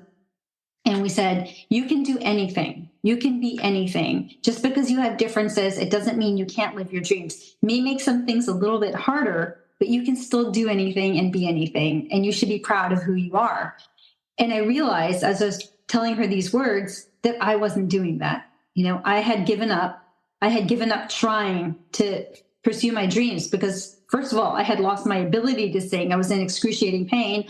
I had lost my ability. Forget the fact that physically I wasn't looking the way that I normally did. I had a really pretty bad limp, walk with a cane, and I was so self-conscious. And I was like more afraid of being like, why are you even trying to get out here and sing? Go away. So I completely gave up on my dream. And I realized that the only way that she would ever really understand what I was telling her is if she saw me going out there and going for it. And I don't mean just going to sing at karaoke. I mean going for it with every part of my being, everything that I had. And that's what I did. I decided at that very moment that I was going to get up there and I was going to sing, and I didn't care how many people would laugh at me. I didn't care how many people would slam doors in my face. I didn't care about all of the rejection. I didn't care if I only got one stream. I didn't care. I was like, this is going to be my mission.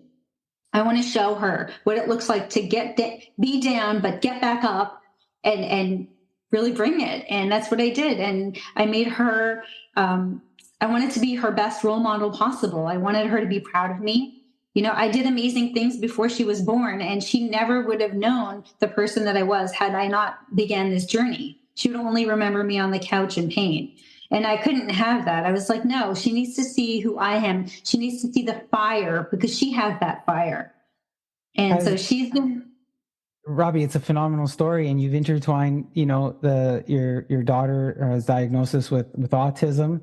And so you had your own physical challenges going on, and then you see your daughter going through a struggle, and you hit this point where you go, I got to do something different than what I'm doing. And absolutely, those two things coming together were the catalyst that kind of moved things along. It's really funny that you are such an incredible interpreter. You have a knack for understanding people. I'm serious. I get interviewed a lot, but you have a beautiful way of talking and understanding. But you almost described my song Reason to Rise, because that's exactly what it's about. And having somebody incredible who inspires me. My daughter's incredible. She's fearless. She's fierce. She's unstoppable. I am so proud to be her mom. I mean, I'm going to tear up just thinking about her. And, the desire to make her proud was such a huge motivator for me. And now we cheer each other on. We're each other's biggest cheerleaders, and we're so proud of one another. And I am so thrilled to be able to go through this life on this journey with her and just see what the future has for her, and for her to see that I can achieve anything that I want. I was going to ask you, how did this all impact your relationship with your daughter doing this, and what did she see? But it's clear to me that she probably sees you as her hero now, and you've given her, you've empowered her, not even just, from the overcoming some of those challenges, but, and I talk about this some other times as well, as a woman growing in the world, and as a woman, and you being a woman and leading and doing the great things that you are doing. Robbie, look, not everyone's situation is the same. And so I always do a bit of a quality check when I try to ask this type of question, because everybody's in a different place physically, mentally, etc. But what sincere advice could you give to anyone who might have their own challenges to overcome, whatever they may be, when they think this, they're sitting there and their dreams, and you talked about this, their dreams might feel unreachable to them because of where they are in their life. What advice would you give? Actually, if I may just touch on one thing that you said before I give you that answer. Sure. I understand that not everybody's in the same place, and I was in that place for a long time. And I think part of you has to be ready to be in a different place, and it's not easy. So I recognize that. And for anybody who's in that place and who doesn't see that anything else could change or that there's a solution, I feel for them, because I know how hard it feels to feel hopeless and that things may never change. Having said that, my best advice is go out there and follow what you want to do. Do what you have in your heart. I can't tell you how many people my age, my ability, walking around with canes or aids of different kinds are out there doing music. You wouldn't think it, right? Because you see young people and they tell you it's ageist, right? And they say, like, if you're over 20, you have no chance of having your career. I can't tell you how many 70-year-old people I've seen in Nashville. So there's no limit. The only limits are self-imposed. I think if you want to do something, you can do anything. You have to break it down into small pieces and try to get there and just do what you love. And as long as you're doing what you love, it doesn't matter if 1 million people are watching or one person is watching or 500 people are watching. You just do what's in your heart and you'll feel so proud of yourself for doing it. And at the end of the day, I think there's a quote, and I think it says fear kills more dreams than failure. So if you don't ever give yourself a chance, you'll never know.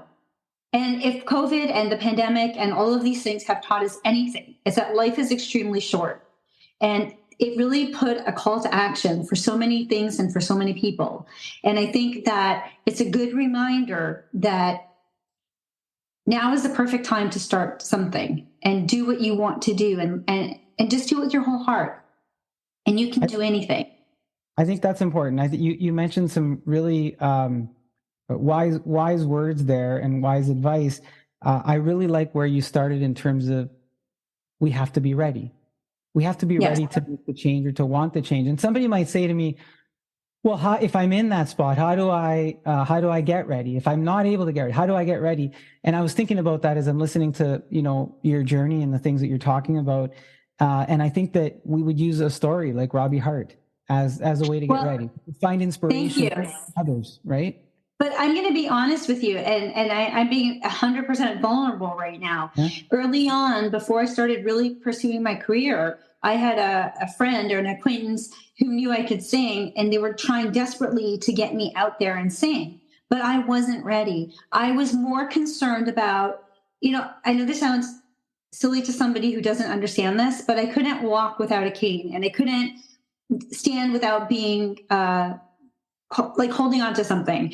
And I was like, what am I going to do when they call me up? How am I going to walk up to a stage? And if they hand me a microphone, how am I going to do this? And I can't sit and I can't. And so all of those things took over any possibility of me succeeding at anything. And then I realized when I was ready, I was like, I don't care. I'll hold on to a curtain. I'll hold on to a wall. I'll lean on a wall. I'll stand on the wall. I'll sit back on a chair, or I'll hold on to a mic stand. But I had to be ready. And I wasn't ready at the beginning. I really wasn't, because I was so afraid of being judged. And I was so afraid of people laughing at me like, oh my God, look at her. What's she doing here? And I'm not going to lie, that was a big thought in my head. But then after, when I really thought about it, and I'm like, so what? They would see somebody getting up there and doing something. And if they had the nerve to laugh at me for getting up there and trying, well, that's on them, and I shouldn't let my concern about them thinking about me stop me from living my dream. And early on in my career, somebody recommended me extremely highly for a singing job. And I showed up there and they had said oh my God, she sings like Celine Dion. She's amazing. And I had multiple people recommend me. And I was so excited. And I showed up there and the man looked at me from head to toe and said, oh, they didn't tell me you had a cane. And then at that moment, I was feeling so fierce. I said, well, that's okay, because I'm going to outsing her. I'm going to outsing her. I'm going to outsing him. It doesn't matter. And after that, I no longer cared, because I was faced with it. And I was like, so what? Robbie, look at we've got other reference points for this sort of thing. I mean, Stevie Wonder, right? Yeah. How about the late Jeff Healey, right? Yeah. I remember seeing Jeff in a concert, and one of the coolest things that he did was most of the time he was sitting and playing his fretboard, right, in a sitting position. Right. And at one point in his concert, he stands up and he leans up against his bandmate, and he's playing the guitar standing up. And the crowd was just like, wow. And so in that moment, you made me think of this as you're describing this, because I'm thinking, yeah, he was sending a message in doing just that. Anything's possible. There's no limitations. And be ready. Go be ready. Now you've done something here. When you say to folks, be ready, you've thrown us a bit of a lifeline, and I'm going to transition into what the heartbeats here. You began to release your music. You gained a following of fans from all over the world, and you said that, hey, it went international. I got fans everywhere. Now the fans are called something. Like, Taylor Swift's got her Swifties. I get it, but I love this. Your fans, there's the group of them that have become known as the Heartbeats, which is a play on your last name, the Heartbeats. How did they become known as that? Where did that start? I'm so grateful for every single person who supports me on my journey, and every single one of my fans I'm so grateful for, because they have a choice of who they can listen to, and that they choose to listen to my music and support me. I'm so grateful. I've always had the name in the back of my mind, but most recently they've been out of control supporting me in incredible droves, and voting for me for various things, voting for me for countdowns, voting for me for award shows. And most recently, a couple of months ago, I started, I was in the running to do this thing called the Open Act. I don't know if you heard of it, but it was a competition where the top winner would have the opportunity to open up for, I think it was Kelly Clarkson, Maroon 5, and oh my gosh, I can't remember the other artists, so I'm sorry, but it was voter-based. It was all fan-based and voter-based. And for like almost the entire competition, I was in second place, and I even gone up to first place, which blew my mind in my group. And unfortunately, at the end of it, I ended up being in third place, so I didn't advance. But I knew people that had much larger fan bases than I did, and I had placed higher in my group than I couldn't even imagine how that could be possible. And it really reignited the fact that my supporters fuel me. Their support gives me love, it gives me fuel, and it helps me go on and keep going. And they're like my lifeline. And I was thinking, they make my heart beat. They keep me going. So I wanted to call them my Heartbeats. And awesome. It went over really well. They loved it. And I'm just so happy that they love it, because they deserve it. They really came through, and they've been coming through. And I hate to bring this up because we're on such a high. But unfortunately, after overcoming my accident, my injury from several years ago, last November, I was involved in a bad car accident, and I was off music for quite a few months. And I was getting messages. I was getting fan mail. I was getting messages on Facebook and instant messages from people asking if I was okay and checking in on me. And it was just incredible. It was just amazing how much that they cared about how I was doing and wanted to let me know that they were thinking of me. And it was just amazing. So they definitely earned the name. And I'm very grateful to have each and every one of them along with me on my journey. It's interesting, you're a lifeline for others, and others are a lifeline for you as they continue to help propel your career forward, Robbie. We love the name. In 2022, sticking with some of the accolades, because we just skimmed the surface on this, you won a couple of awards through the International Singer-Songwriter Association for the ISSA Gold Songwriter of the Year, and you also won the Bronze Award for Single of the Year for Outside My Window. So congratulations on that achievement. Thank you. Can you put into perspective what that meant for you as you look back on your short journey from your first single, 17, back in 2020, and all the things that you went through to that recognition? Well, thank you. And it was incredible. It was overwhelming. And just tying into, the fear of being up on the stage, the first thing that I thought of when they called my name, first of all, when they called my name to win the award, my mom said, "That's my mom," and my dad said, "That's my daughter," and I had bawling tears in my eyes. But the first thing that went through my head was, "That's great. How am I going to pick up the award?" Because I walk with a cane in one hand, and I was wearing a gown that I had to like kind of hold up to walk up the stairs. So when I walked up the stairs, this gentleman helped me up the stairs, and then as I came down, he grabbed my award from me and escorted me back down. But most importantly, it was the most incredible experience. It was so amazing to be recognized for sharing my music, for sharing my experiences. And the stories I write all come from my heart. They're so vulnerable, they're so real. Just for people to recognize my music and say, we want you to, you're the songwriter of the year. Oh my gosh, I was blown away. And the single of the year for Outside My Window was extremely emotional because that song was written about a young person's life that was cut short in my community. And I wrote the song because I was very disturbed about the situation. It was extremely disturbing and I didn't know how to process it. And so how do I deal with things? I write songs. So I wrote this song, and when the song was ready, I didn't know what to do with it. Should I release the song? I think it's too personal to share because it's a very taboo subject. It's, dealing with mental health issues and people going through extremely dark times. And I didn't want to invade anybody's privacy and point anything out. But then at the same time, I realized that this was an opportunity to help people who felt alone and that felt that they weren't heard, to let them know that somebody was listening. And I wanted to shine a light on something that was kept in the dark. So through it all, I ended up releasing the song, and it did overwhelmingly well. And the fact that it won an award for Single of the Year Bronze Award was incredible because it just reaffirmed that that song needed to be out there. People needed to hear that message. And that is the power of music. And just winning either of those awards was incredible. But as you pointed out, since starting my journey, I never even imagined I would be able to get back up on a stage and sing ever again. So the fact that I was being recognized in the same evening, winning 2 awards, was just mind blowing. And it just, again, goes to show you that you never know what you can do. So I'm so happy you got the song out there, and I think it's important. Thank you. Those are the things that fans and others can draw on to help them through that time. And the more we talk about them, it does help. It does help people. It's just another tool sometimes. We're entertained, but to some people, it's a tool to get them through, an hour, a day, a week, a month, etc. And I think, you got those awards, but there's also this other unseen award sometimes when people tap into your music and they're able to do that and change their life or influence their life that way. Robbie, you're not done with awards though. You're heading to Nashville this October to the Grand Ole Opry. Yes. You've been nominated for 3 Josie Awards. Congratulations again. Thank you.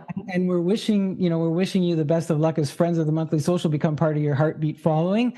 For our listeners, the Josie Awards, they're known as the premier music event within the independent music industry, recognizing and celebrating excellence globally. The JMAs honor exceptional talent, hard work, growth, outstanding bodies of work, and contributions to those who inspire us, encourage us, and shape the culture of the global independent music industry. I feel like I'm describing Robbie Harte when I say those things. You are all of that.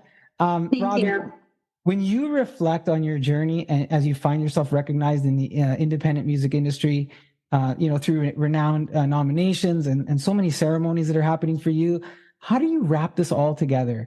What we touched on a little bit before with the other one, but what part do the nominations play in defining who Robbie Harte is as an entertainer, as a mom, obviously as a fan of music herself, from what I heard here today, a role model for others? That's a lot of pressure, all these things. Where do you place this all? Well, I don't look at it as pressure. I look at it as an opportunity to show others what can be done and how far you can take something when you really try. I think that as a mom, having my daughter see her mom up there, whether I win or not, is irrelevant. I'm in the same conversation as those other artists. And I'm at this historical place where incredible things have taken place for several years. And I'm just very, very proud to be even nominated for that award. Last year, my husband accompanied me to the Josies. I was nominated for 3 awards last year. And my husband is not in music. He's in construction. And he doesn't usually understand what I do, because it's a lot of music stuff and a lot of interaction and gigs and stuff. And he came with me to the Josies, and he saw the magnitude of the event, and he realized, wow, this is what you do. And it's so easy to lose sight of it on the day-to-day, right? Because we're all checking our stats and our streams and our interaction on Facebook and this and that. And you can lose sight of really the meaning of what you're doing. If you're not really looking at it for the right goal, which is to reach people, to share your gift, to share your experiences with people. And then when you get recognized on this level, it's just like, wow, it's awe-inspiring. It's absolutely incredible. So I try not to put pressure on myself for these events. I think it's important just to be, I'm very grateful just to be nominated. I really am. I hear the other names being called and I'm like, wow, I love that artist. And it's a thrill. It is. It's a thrill to be nominated in the same category. And especially as, I'm more and more in the community, I learn about other artists and I'm like, wow, that person's really good. And then I hear my name and I'm like, wait a minute, we're on the same award. Like, wow, that's amazing. And it's just an incredible experience, but it goes to show you that anything is possible. You can do anything. You can achieve anything, Robbie, I just listened to you and you're so humble and you're just so proud of everybody else. And I don't think we need to worry about Robbie Harte in terms of how this industry could consume her, because I think she's transparent and personal and honest and genuine. And I just think all of those things are too strong. And they're not going to, the industry won't define you. I think you're going to continue defining what you're going to do with the industry and helping other people. I do want to thank you for the time that you've taken with me today and all of your music insights, sharing your journey as our special music guest. And I know when we were going back and forth trying to coordinate a time here, I know you're really busy. And so I'm very thankful that you made this time for us. So before I let you go, is there anything else that you wanted to leave us with? Well, first of all, I want to thank you so much for having me. And I'm never too busy to connect with amazing, like-minded people. So never too busy. There's always a time, right? I'm so glad we had this chance to connect face-to-face, because I really have been enjoying this conversation. And if the listeners can take away anything, it's don't worry about what can't happen. Don't worry about the things you can't do. Just go out there and do what you love. Even if it's in baby steps, go out there and do what you love. You'll be so proud of yourself for doing it. And nothing amazing happens in your comfort zone. You really have to step out of your comfort zone. And that's where the incredible growth happens. I know it's terrifying. I've been there, but I promise you, you'll be so proud of yourself for trying. But thank you once again for having me on. It's been a pleasure chatting with you. With that is Robbie Harte. And we are all now part of the Heartbeats Nation. She is a courageous talent, inspiring mom, award-winning international country music recording artist, the 2023 multi-award nominated artist, and has just released her new single, I Would Still Pick You. And that's what her fans have been doing as she continues to grow her Montreal roots in New York, Nashville, and around the world. Stay tuned for more music from Robbie throughout our show today. I will have all of her contact info in the show notes. Robbie, best of luck. Thank you for doing this and take care. Thank you so much. Before we get to our next segment, let's listen to a little bit of Robbie Harte. Here she is with her song, Reason to Rise. Shut out from the inside, nowhere to go, no place to hide, in a state I didn't know, afraid to let my feelings show, that's awake and cry. Swallowed my pride, my fear made me fight, and brought me back to life. I was broken and hurt and nothing last night. You shine your light on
giving us all a reason to rise. That is country music star Robbie Harte.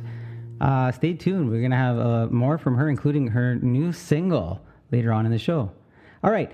Before we get to our next segment with Dr. Eddie O'Connor, let's hear from one of our friends of the podcast. Here is Lee's Fine Cars.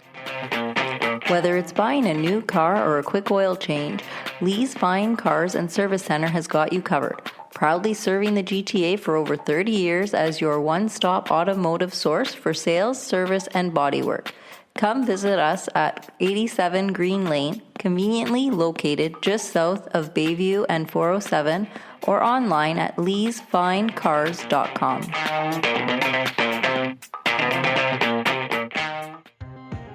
Joining us today on the show is Dr. Eddie O'Connor. He is a clinical and sports performance psychologist who has appeared on SiriusXM's Doctor Radio, Fox News, and referenced on publications like CNN.com, ESPN.com, and the Los Angeles Times, to name a few. Dr. Eddie O'Connor specializes in helping individuals remove barriers to reach their peak performance. He has worked with athletes across multiple sporting levels, as well as performing artists and musicians. He is also an author and host, and we hope to learn more from him as we welcome him to the monthly social. Plus, Dr. O'Connor has a special offer for us today that you'll want to stay tuned for, that is focused on training in all the mental, emotional, and physical skills necessary to help you overcome obstacles to excellence. That all sounds really exciting. Welcome to the show. How are you, Dr. O'Connor? Oh, I'm doing great. I'm excited to be here and share some knowledge. So thank you very much for having me. I really appreciate it. I'm glad that you were able to take the time. I know, working with your assistants, that we worked through some scheduling, and you're a very busy fellow. So thank you for joining me. I got to tell you something, just transparency up front as we're talking with folks here and they're listening to us. I get a little nervous when I have a doctor on the show, especially one that deals in psychology, self-development, coaching, confidence, and focus, because I wonder, like, while I'm doing this, if you're making any clinical observations of me, are you going to do that? And do you find yourself out of doctor mode at any time, or? It's an interesting question. I would say yes and no, but I think I'm a doctor because this is the way I was wired to begin with. I like to tell the story that when I was a kid, I grew up in New York City, and so they were literally fist fights is how we would settle things. But even those guys that I'd fight with, when they had a problem, they'd come to me and we would talk and we'd walk around the playground, and then next week we'd be fighting again. So I always had this thing where I wanted to connect with people and was able to use words and walk it through. So I've always wanted to be a psychologist, and I think it's sort of my personality that came out first. The other thing, which we're going to probably hit a lot on in this show, is that I hope that I'm doing it all the time, because some of the information we're going to share in the podcast today is a way that I want to live. The things that I'm going to be sharing with you, I want to be at my high performance all the time. And so I hope that I'm catching things and seeing things and doing it myself, that I never shut off this part of my psychological mind. Chances are I might catch you and call you out on something as we go through this too, just to help. Now I'm not nervous at all. No. Well, speaking of performance anxiety, let's get right into it. Good point. No, but I think what you said too, integrating, becoming one with who you are and with what you live, so that, sometimes it's organic and it's natural. I think that's what you're alluding to when you talk about that in terms of the self and not turning it off. It just becomes, second nature. And then maybe that's a good thing for some of us in what we do. You focus on, your focus is on clinical psychology, but there's different mechanics to that. I want to understand what the clinical psychologist does. Sure. And then how do you become one? What is there, like, you obviously went to school, there's credentials, but how do you get to where you're at, Dr. O'Connor? Yeah, great question. So maybe I'll just kind of illustrate my story, give a little personal touch to it. So as I mentioned, always wanted to be, always liked psychology early on. So that was like the playground. 6th grade, I was in bed reading Freud's analysis of dreams for fun. So I knew that this was where I wanted to go. So I started off with getting my degree in psychology as an undergrad, so I got my bachelor's. And it's during that time you're trying to figure out, what do you want to do? Work with depression or schizophrenia or PTSD or sexual abuse? Where did I want to go? And I wasn't really locked into it until the last class I took in college as an elective was this thing called sports psych. I'm like, what the heck is this? And I was really interested because we could go off on like just how much I needed it as a runner in high school, and I got injured in college. And the answer to everything was just run more, right? But as runners know, if you're any out there listening, that's a lot of time to be left alone with your thoughts and emotions. And I was fascinated. I said, oh, this is what I want to do. So I was like, well, then what's a sports psychologist and sports psychology do? And I didn't want to leave the clinical background. So I went to graduate school to get my PhD, and to be called a psychologist and to get licensed, you need a PhD unless there's a limited license. So some states allow a master's to do it. But either way, you need APA accredited programs, usually get licensure through the state to practice psychologist and be called a psychologist. And I wanted to specialize in the things that athletes would suffer from the most. So I really dedicated my clinical work towards injury and rehabilitation. I've done a lot with chronic pain. I did more later in my career, for whatever reason, more people came to me. So I have a really great specialty with performance anxiety, perfectionism. In addition, we also do a lot with stress and depression and relationships and communication and some of the other things, a lot of health behavior type stuff too, because that's what, again, where athletes would suffer from the most. And so what that enables me to do, and here's the honest, selfish reason, is that if I had an athlete in front of me, I'm working on mental toughness, which is more like the mental performance consulting, and I've got a certification through the Association for Applied Sports Psychology to have adequate training in the mental skills.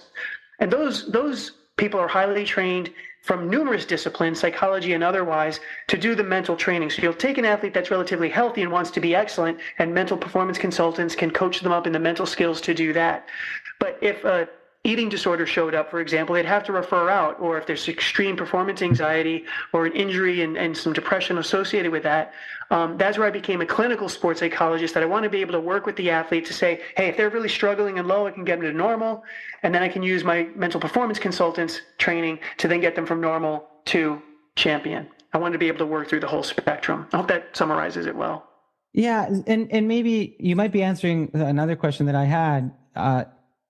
Is there a fine line or no line in the difference between clinical and sports psychology? Is it all one, or is there a difference between the two? Yeah, it gets really confusing. This is great for the consumer to understand as they look at titles. So once you become a psychologist of any kind, there's going to be some type of training in some levels of pathology where you're able to work with mental health disorders. So a lot of counseling psychologists or PsyDs in psychology. So when you say clinical psychologist in particular, that means that I've got the training to work with psychopathology. We can give a diagnosis, as you would typically think. And then the sports psychologist of that aspect is just sort of an indicator of just kind of saying, well, hey, you know what? I really know what athletes go through and suffer from. I've got training in addition to that, on top of the clinical background, to understand the unique issues that they present with, a specialty in, because really the culture that somebody's operating in is incredibly important. There are sometimes people will call mental performance consultants sports psychologists, and unfortunately, even people with sports psychology degrees can't call themselves sports psychologists, because as I mentioned earlier, the word psychologist is reserved for somebody with licensure. So most sports psychology PhDs are doctors, they've got doctorates, but they're still mental performance consultants. And again, the limitation is just in the sense of how much can they deal with pathology. Now, again, I want to emphasize that the way I work with athletes is that even if you're coming in with pathology, I don't know, do you know anybody that doesn't have pathology? Right? It's like, I think it's a really harmful way. Like, I'm just very much against the whole diagnosis and this is what's wrong, as if it's something to fix. We have a broad range of human emotions. We all go through suffering. We all have traumas of various kinds. And I think it's a very human thing to go through that I don't think is very helpful to be categorizing, I've got depression or I've got anxieties, if it's like I've got cancer and I need to get rid of it. These are normal human emotions, and there's a way that we can change our relationship with them without getting rid of them, because I've never been able to get rid of anxiety or depression and sadness and fear. If you've met anybody that's done that, please introduce me, but I don't think you will ever find somebody that's ever done that. It keeps coming back because it's part of the human experience. So my philosophy is very different than what a lot of people come in with. I have a lot of athletes that say, hey, I want to think positive and feel confident so that I can play better. And there's a lot of pop psychology about how to do that, but it doesn't work in every situation. So I teach my clients, athletes and non-athletes alike, how to embrace and accept this negativity or unpleasantness and work with it differently, with more acceptance and opening up in service of their goals. You mentioned running and thinking, and then I was thinking about myself because I that's what I do. I'll do some running. Look, I'm not a big athlete here or anything, but just personal running. But I find that when I'm running, the thoughts are going. The wheels up here are going just as much as the wheels down here are going. So can I analyze you right now? This is it. This is where I'm an open book for the listeners here. Yeah. Thank you. Yeah. So let's get this. You really gave a beautiful example of what I like to say that our mind likes to do is like form rules. Like we like to know what's in the right category and how to label things. And it's very functional. At the same time, when we do that with everything, it can also become problematic. And here's one of those scenarios. I prefer people to kind of hold on to whether something is right or wrong, should or shouldn't, to kind of be present in the moment and say, what's going to work to move me towards what's important to me? I'm going to pause here. Our thoughts aren't right, wrong, positive, negative. If I'm telling myself that I suck, you might say, well, that's negative. You shouldn't do that. Well, I did that in a workout 2 days ago. And because I know my heart, and I knew I really wasn't pushing myself, I pushed myself harder and I had a great workout. If I did that and I said I sucked and I gave up, then it wouldn't be working and I wouldn't do it. If I said, oh man, I'm awesome, you'd be like, oh, that's positive, you should say that. But if that had me try less hard because I thought that I was better than everybody else, and we see this happen all the time, it hurts my performance. And then that wouldn't work. But if it brings me up and establishes some confidence where I can play freely, then we can go ahead and do it. So, long-winded answer, but to your point, when you say, should you say these things or should you not, you want to look at the moment and say, well, on this run, what's the goal of my run? If you're running out there for general fitness and you want to enjoy the sunshine and you want to, let your mind wander, or you want to use it as problem-solving time, by all means, then get what you want out of the run. There's nothing wrong with it. If you want to run your fastest 5K time, well, then being distracted and being lackadaisical about it, then it doesn't work. And so then I would encourage you, and so we'd come up with a race plan. What do you want to do for every mile or every half mile? And we would come out with a much more of a strategic plan. When I work with marathoners, for example, we do have a mile-by-mile race plan and a focus plan because your mind will wander, so you have to kind of know where you want to put it. So there isn't going to be a right or wrong answer, and should or shouldn't rather, but rather in service of what? I'm getting free advice here, and so is everybody else who's listening. And that what you said, no, it makes sense, right? And sometimes I do it intentionally. I need to think about some stuff. I'm going to go on a run, and then other times, and you're right. The other times I go out and I just want to run because I want to feel that I feel good, right? But then when I start thinking about those things, I'm slower or it's not working, and then I feel like I didn't achieve what I wanted to achieve. But it's understanding what I'm doing and how I'm doing it and when I'm doing it. So I love this free stuff. I can't believe this. Okay. There's something else I've learned here that I want folks to know, because you're not just Dr. Eddie O'Connor. You're also a motivational speaker. And if anybody hasn't caught on to that yet, based on how excited you are and how, you're able to highlight certain things that you're saying and make us understand them and bring us along, get us excited. But how does the motivational speaker part of you, does it complement your sports psychology, or is it vice versa? Yeah, it's really integrated. And again, first, I don't like the term motivational speaker for two reasons. One is that I hope I do a lot more than motivate. Anytime I go out and I present, it is my sincere desire to give people tools and strategies that they can then take action on. So I don't know what I say I'm a speaker, but I like to kind of say is like, hey, I might get you jacked up, but if I just made you feel good and then you leave and didn't do anything, then I failed. And the second thing is that, as you'll learn as we work together in things, motivation is great, but I want to hold our thoughts and feelings lightly because we need to perform when we're not motivated. So I don't know about you, but I don't always want to work out or skip the cookies or do this or do that or do the other thing. And I'll take a team of committed athletes before a team of motivated athletes any day, because the motivated ones are going to, lose it. I think, was it Was it Mike Tyson that said everybody's motivated until they get punched in the mouth or something? I might be botching the quote. But how do they complement each other? Well, I really started to do much more public speaking because, I mean, as much as I love my one-on-one work with clients, like I just can't help enough people that way. There's a lot of people in the world. And so my ability to do podcasts like this, and thank you for what you're doing, to be able to send these messages out to people, I think is a great gift to the world. And so I really started to enjoy giving my messages to teams, to universities, to businesses, a couple hundred people or more. This is stuff that can help every human being. You don't have to be an elite athlete. This will help you perform in your life. And I wish I had it when I was a kid. I would have grown up differently. I wish I had it when I was an athlete in high school and college. I would have had a different career. And so I don't want to be selfish with it and keep it private. I want to spread it out as much as I can. And whether it's individuals or public speaking, I'll take what I can get.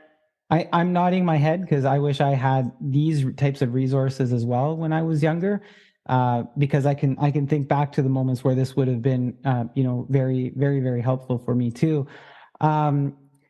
You talk about helping people, Dr. O'Connor, and when we talk about helping people, we think about barriers. What part of what you do in terms of removing those barriers that can prevent them from, folks reaching their peak performance? So what are those barriers that might prevent us from doing that? How did the barriers show up in the first place? And if we get rid of them, can they come back? Yes, I think I might answer this in a way that you've never heard before, and I hope that that's the case. No, really, because we're going to typically, here's where I would say, well, it's anxiety, or it's this. We give some label of some situation, or it's this bad event that happened. And I have found over my career, and after actually struggling with a lot of these things myself, that it's everywhere. And if I start to relate to this life that has barriers in it, this adversity, if I start to think of it as that it shouldn't be, there's this extra conflict that comes up. I can't tell you how many people I've worked with that feel anxious about being anxious, or guilty about being depressed, or beating themselves up because they've got a substance abuse issue. And I've never seen any of those things help. It's conflict on top of conflict. It's this, we bring up the perfectionism. And and a shout out to my perfectionists out there. I love you. I am one of you, and I believe in it. And it helps us very much, except to the point where then we fail. And then what happens? That voice in our head beats us up. I've never met a human being that doesn't beat themselves up to some degree, that doesn't evaluate. And what's interesting about it is that this is a survival mechanism in human beings. So here we are pathologizing the negativity in our brain, telling people that we got to cut it out. We pathologize the worry that my athletes are coming in with, this performance anxiety. Well, why are they doing it? Well, because you love what you're doing. You care about the outcome. You don't want to make a mistake and be embarrassed. That doesn't sound like pathological anxiety. That sounds like good sense. I don't want that to happen either. And so the biggest barrier, I feel like, are these unpleasant thoughts and feelings that we say are unacceptable. One quick tangent, but it relates. Question for you. We have 4 basic human emotions. We found some research studies that have smarter people than me. We used to think there were 6 or 7 or even more, but there's only 4 basic human emotions that all emotions come out of. Do you want to guess what they are? Happiness, anger, yes. Sadness, yes. Humor. The big one we just mentioned was the 4th. What? Anxiety. Anxiety. Anxiety? Is a 4th basic emotion. Yeah, think about how many times a day you're nervous, right? I mean, so we're not. I would have never classified it that way, though, I guess. Oh, see, they're good. Then I'm glad we're talking, because it is 25%. But here's the other thing: what percentage of these emotions that we've talked about are positive or pleasant? Happy, sad, mad, and scared. Oh my God! Yeah, I'm glad I'm getting you to laugh here, because you see where you're going. So you mean to tell me I have 4 emotions that I could feel as a human being? 3 of them suck. 3 of them we pathologize. People come up anytime we're scared to say, oh, don't worry, you'll be okay. And anytime we're angry, they tell us to calm down. And anytime we're sad, they tell us to cheer up. We've got no tolerance for these things. But they're useful, and I could spend another hour talking about all that. And we're forcing our lives into this narrow place of where we have to be happy. And if we're not happy, we're pathological. These are the problems that I think that it is. It's the unwillingness to accept the full range of human experience. And when we can accept that and learn to relate to it differently and respond to it differently and understand it differently, to answer your last question, then people move and can be freed and can perform better, which is ultimately why they come to me and how we want to live a valuable life. And yeah, of course it comes back, like usually in about 2 minutes. But now you're armed with a way to relate differently. And this would go from, I don't mean to say that, we accept clinical depression and our obsessive compulsive disorders. There is still pathology out there. And by all means, we would do that. But I will tell you that this mechanism that I'm describing has been proven in the literature and in my clinical experience to really help with these disorders.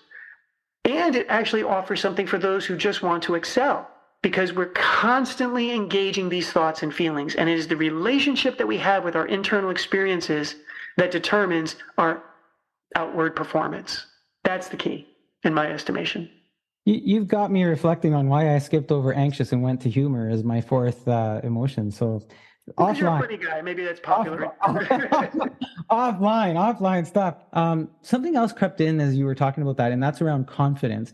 And we often see in both sports and entertainment that a performer can lose their confidence. Dr. O'Connor, I've been sticking with the hockey teams. Goalies in hockey seem especially prone to that assessment. I mentioned earlier, right? How many goals do you let in, and you see them go through bad stretches, et cetera. We also see it in other high-profile positions. We see it at the quarterback in football. We see it in pitchers in baseball.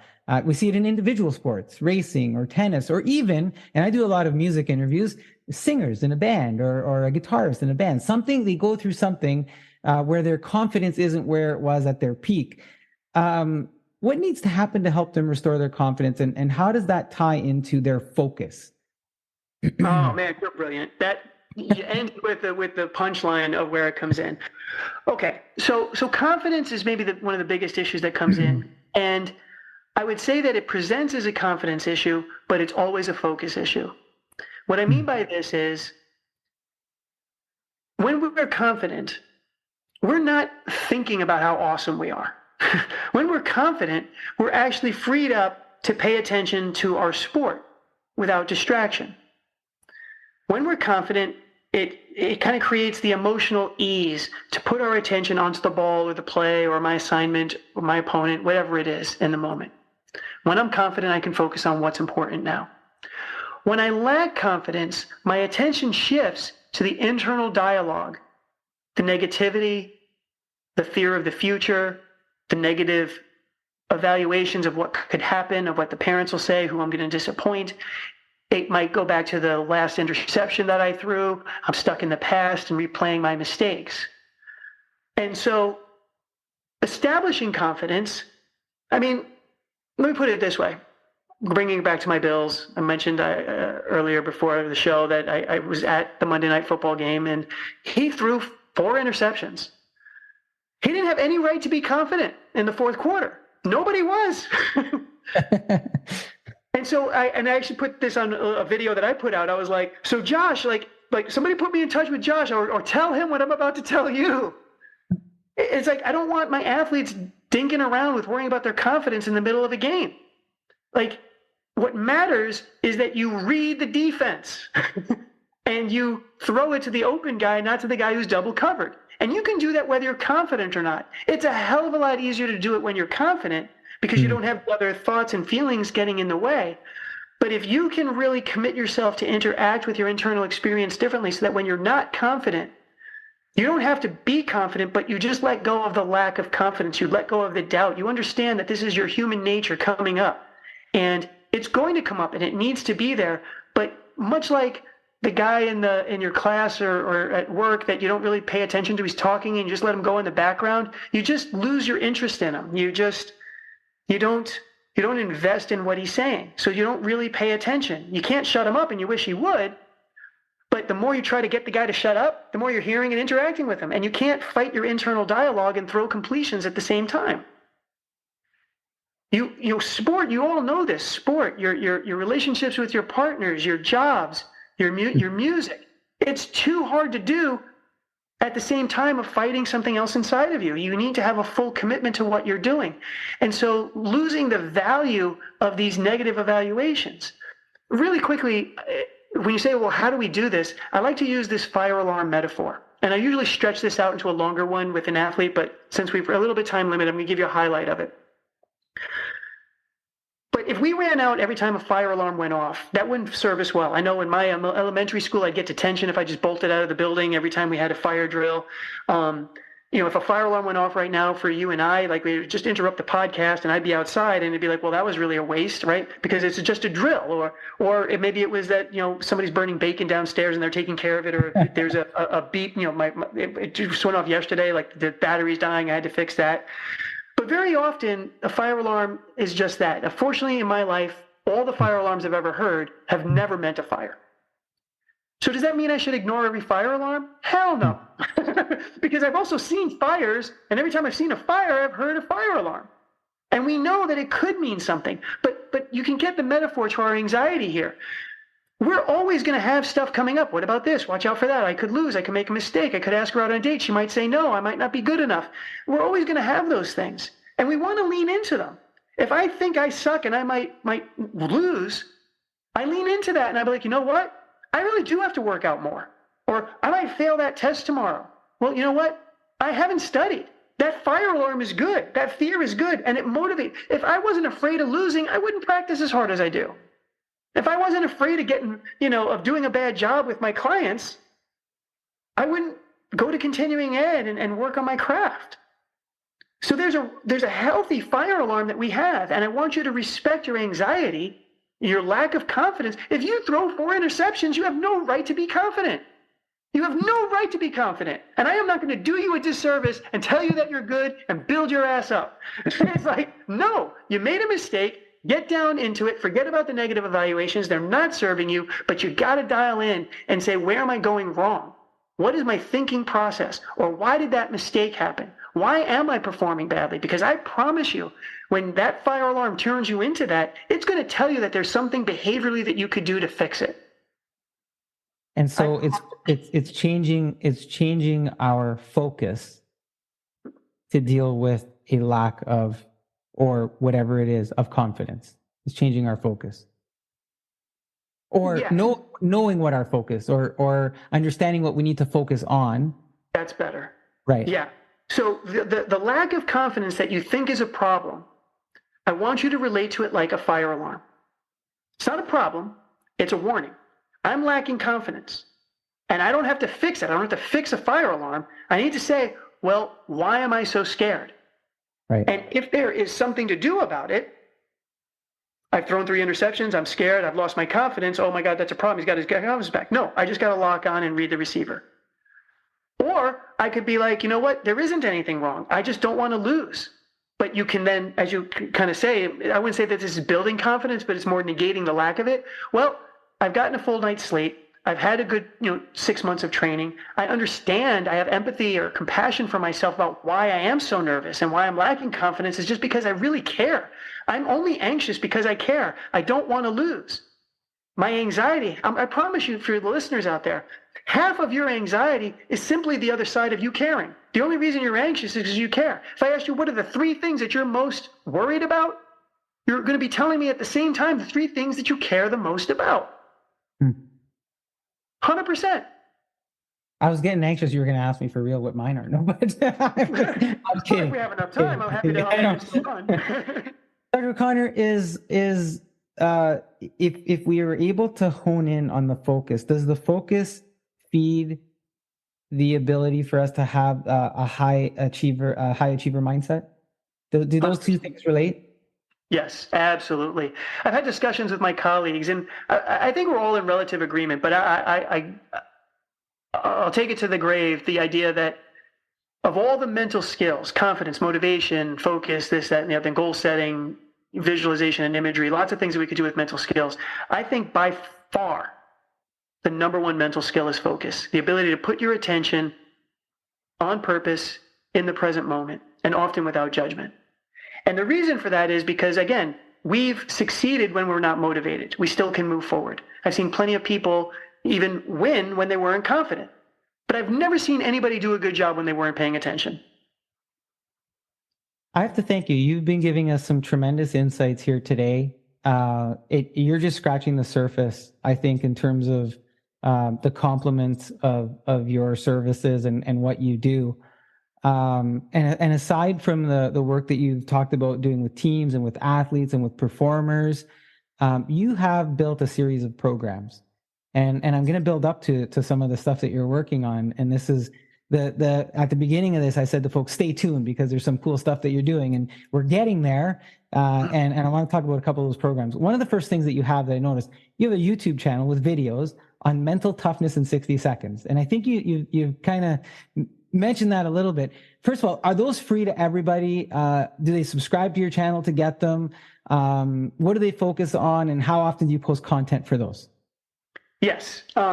Mental Toughness in 60 Seconds is just available on YouTube. So if you just want to subscribe so you don't miss one. I wish I could say I had something regular. I've been inconsistent. But I'm actually putting together a whole series of them next week where I want to put it out. And the idea there was again, I want to help a lot of people. The easiest way to do it is to just kind of look at the camera and say it. So most of them are around 60 seconds because I know our attention span is small too. So I've even got them into playlists. So if you just want to look at the anxiety playlist or the sport parenting playlist, I've got to help you out with that too. But some of them I'll introduce it like it's mental toughness in a little bit more than 60 seconds and I'll go on for like 2 or 3 minutes. And so that's a great free resource. It's a YouTube channel at Sports Dr. Eddie. And I welcome you onto that. I've got at least 200 videos or something on there. That's incredible. And I'm really happy you mentioned sports parenting. So you being on the show right now for this segment this fall is really timely for a lot of reasons, right? For me, of course, some of the major professional sports are starting and people are talking about that, but kids are back in school. We've got the indoor soccer, we've got the hockey starting, we've got all these other things where we're really going into sports mode as we approach the winter months. And that's where we're going to spend a lot of our time. Parents are going to spend a lot of their time there. Teachers are going to spend a lot of their time there. So this show is a bit of a resource that everybody can tap into, get a sense for what you're talking about, learn a little bit more about these and the sports parenting. That's a huge resource right there. Even if in 60-second snippets, I think there's a lot of parents that would benefit from that. I'll stop preaching because I'll get down a rat hole on that in terms of, what parents need to be in terms of supporting their kids in sports. You also have a course called The Psychology of Performance. Now, is that online or is that an in-person course? Who should consider using some of the content you have in that in terms of mindfulness, best practices, overcoming barriers, and becoming, I think, a positive leader? I'm trying to learn as I go, as we introduced ourselves. Do I have that right? Yeah, you do. So it's called The Psychology of Performance, How to Be Your Best in Life, and it's through the great courses. And this was really exciting to do. And I'm so grateful for them about how they helped structure this, because we were able to take sports psychology and share some of the research and the science for those who want to geek out a little bit on it. But then we also then immediately translated it and say, well, then how does this apply to sport and life? And so they did a really great job of kind of taking helping us kind of make it to be, you don't have to be an athlete to enjoy this. And it's 24 lectures of 30 minutes each, so really digestible. And we hit everything from a lot of the concepts that we talked about here in the first quarter of the course. Then the second quarter of the course is more of the traditional mental skills training, like the visualization and confidence building and self-talk. And then the third quarter of the course, I get into really special issues like the big barriers like performance anxiety and choking and body image, substance use in sports. And then some of the topics in the fourth quarter of it are different types of special issues, but that's where I have the one about, development for children, aging athletes and master's level athletes in retirement. And I've even got one on fandom, which was fun to do, and the psychology of fans. And to your point, I had a great lecture there I was really proud of on sport parenting and how to be the best sport parent. Excellent resource. I'm going to make sure that we have the link of that in the notes. There's another one that caught my attention, and that was you have a 90-minute workshop that you call "Sleep Your Way to the Top." And so I got to mention the price of this because after I learned everything else, I'm like, really, only for under $40? Come on. And I know what people might be thinking when they hear it, sleep your way to the top. I get it. But they should think again in terms of the title, because as you tell us, we can walk away with a bedtime routine that creates better focus. There's that word focus, mood, and performance for the next day. Man, I love that. I need that in my life.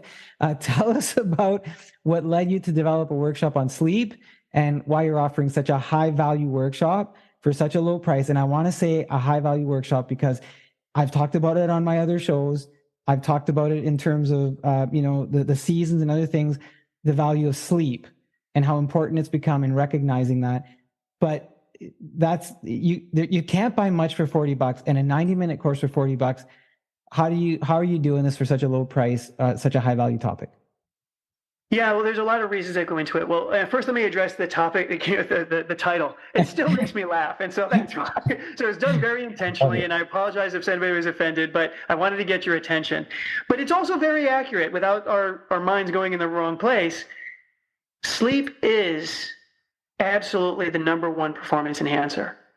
And the more I've worked in this field, the more I have seen how much a lack of sleep is prevalent and the damage that it's doing. I remember one football player that came in, for example, a couple of years ago, some depression, some anxiety, rehabbing, and I found out he was sleeping 5 hours a night.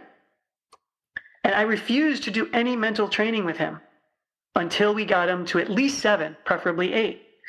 And it took about 2-3 weeks, and then we started to work on the other stuff, but his symptoms were 50% gone just by sleeping. Wow. And that's happened on more than one occasion.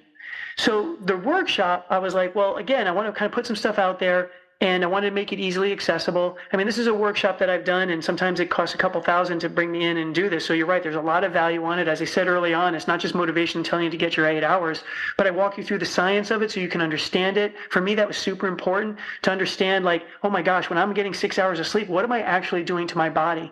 And then I tie in a lot of the sport research and showing you that even jumping from 8, and you're like, oh, well, that's enough. But look what happens to athletes when they go from 8 to 9 and the performance enhancing effects. When I've worked with pro teams, again, I'm always in there and doing this. So why am I doing it for the $40? Well, it's because I'm not out to do it to make some money. It's like please go get that and make a difference in your life. And then, again, if you like some of that stuff, I've got more intense things and we can go on from there.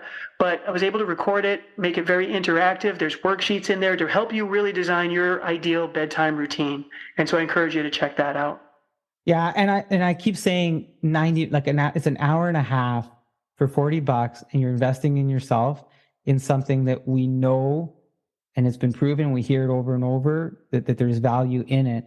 And I just think it's a very high value proposition. Now, we'll have the link in there too as well, so folks can hit that up and check it out.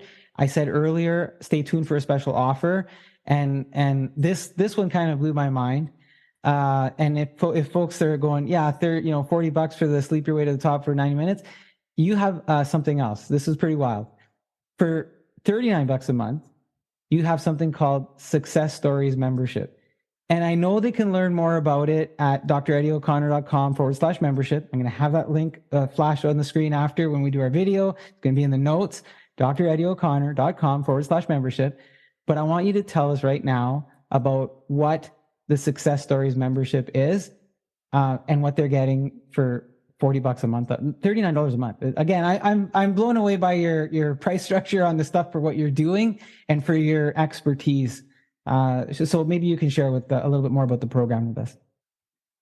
Yeah, my passion and my focus for the next few years here, and maybe the rest of my career, is going to be in this space. The reason is as I'd said, I went from individual work to working with speaking because I wanted to reach more people, but then I still was frustrated and said, I still want to reach more. Again, thank you again for having me on this podcast. I want to do more of these because the more people I can touch, the better. And so I was thinking, well, how do I make a bigger impact on this world? How do I help these people who are anxious or are stuck or struggling with inconsistency? And not even pathologically. Again, this isn't a psychology substitution, for therapy or something. But it's a place that goes a deep dive into all the things that we've been talking about here today, including the sleep workshop is all in there as well.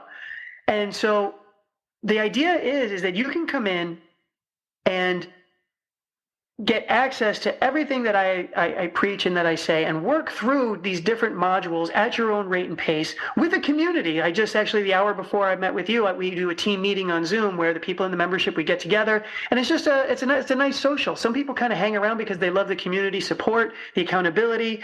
They get the questions with me, so I get to answer and kind of check in. How you doing? Okay, here's the feedback. Check this out. Go there. So the membership is different than a course where, you're really left alone to kind of do a lot of things, and that can be useful if you're really independent. But if you want a little bit more support, and then over the long haul, it's, again, I wanted to make it accessible to people. So not everybody can afford, taking one-on-one lessons with me over a long period of time. So this is what the membership is ideal for, because then you can come in and you can work at your own pace. Sometimes, some months, maybe a little bit slower. Sometimes you can really dive into it, and there's always something else to do. Without being overwhelmed. It's like, it's been fun to see some members who've been with me for a couple of years now, and to see their growth, but they stay with the membership because they like to be in this community where they're getting the newsletters and they're getting the information, and they're just kind of surrounding themselves with people who want to be better. And so there's no pressure, but there's, again, that support and that accountability and that process. And then I'm constantly just, pouring into it. It's just my life's work here. I really want the Success Stories membership to be the thing that has the biggest impact on the population. So our Success Stories membership, they get access to you. They become we become part of a community where we have others around us. We're learning from each other. They have access to all of your performance enhancing videos. You do a mindless, you have access to a mindfulness training. There's your Sleep Your Way to the Top workshop module. I know you do a bit of a monthly mindset session as well. There's just all these wealth of resources, but I think the key is the folks are not alone. You're working with them. There's a point set in time. They have somewhere to go. It's the resources, and the resources, it sounds like you're continuing to evolve and grow through the program, and they could be part of that as you continue to do that.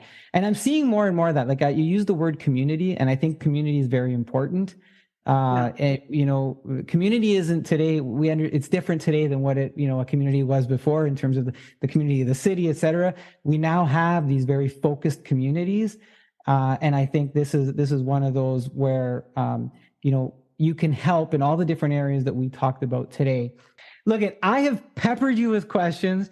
You've educated me. You've educated our listeners on your craft and how we might leverage those things that we've learned from you. We're going to have access to your programs and make sure that folks can have the links to that. I know that you've accommodated your schedule to be here with me at this time. I know that, and I'm very thankful for it. And so before I let you get going, is there anything else that you would like to leave us with? Two things. One, Guido, is again just thanking you for what you do. There's the ability to broadcast this message. I'm happy to partner with you in this mission. And then to the listeners, of everything that I had said, I think the thing that I want to emphasize the most is that if you're feeling broken or if you're feeling stuck, is to please realize that it's probably because you really care about where you're going, and hold some of those internal experiences lightly. And again, if you need assistance in doing that, I'm happy to work with you. I hope to see you soon. Thank you, Dr. O'Connor, our clinical and sports psychologist here today on the Monthly Social, helping us improve by better understanding our own barriers, confidence, mental health, and focus as we explored higher achiever mindset and other opportunities to improve through sleep and self-development.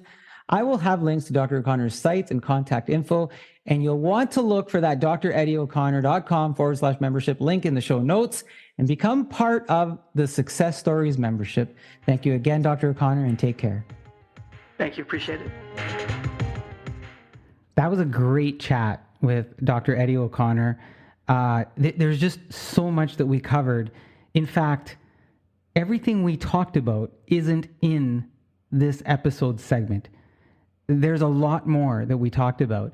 And if you want to enjoy that, when I produce the video version of this segment, you'll have access to that. If you head over to YouTube/@themonthlysocial, you will eventually see I'm going to post the video version of this with the extra content. and the extra free advice and the extra free analysis that Dr. Eddie gave to us. And so I really want you to check that out because there's just so much more cool stuff that we talked about that can relate back to our everyday even. So look, this brings us to the conclusion of our October show.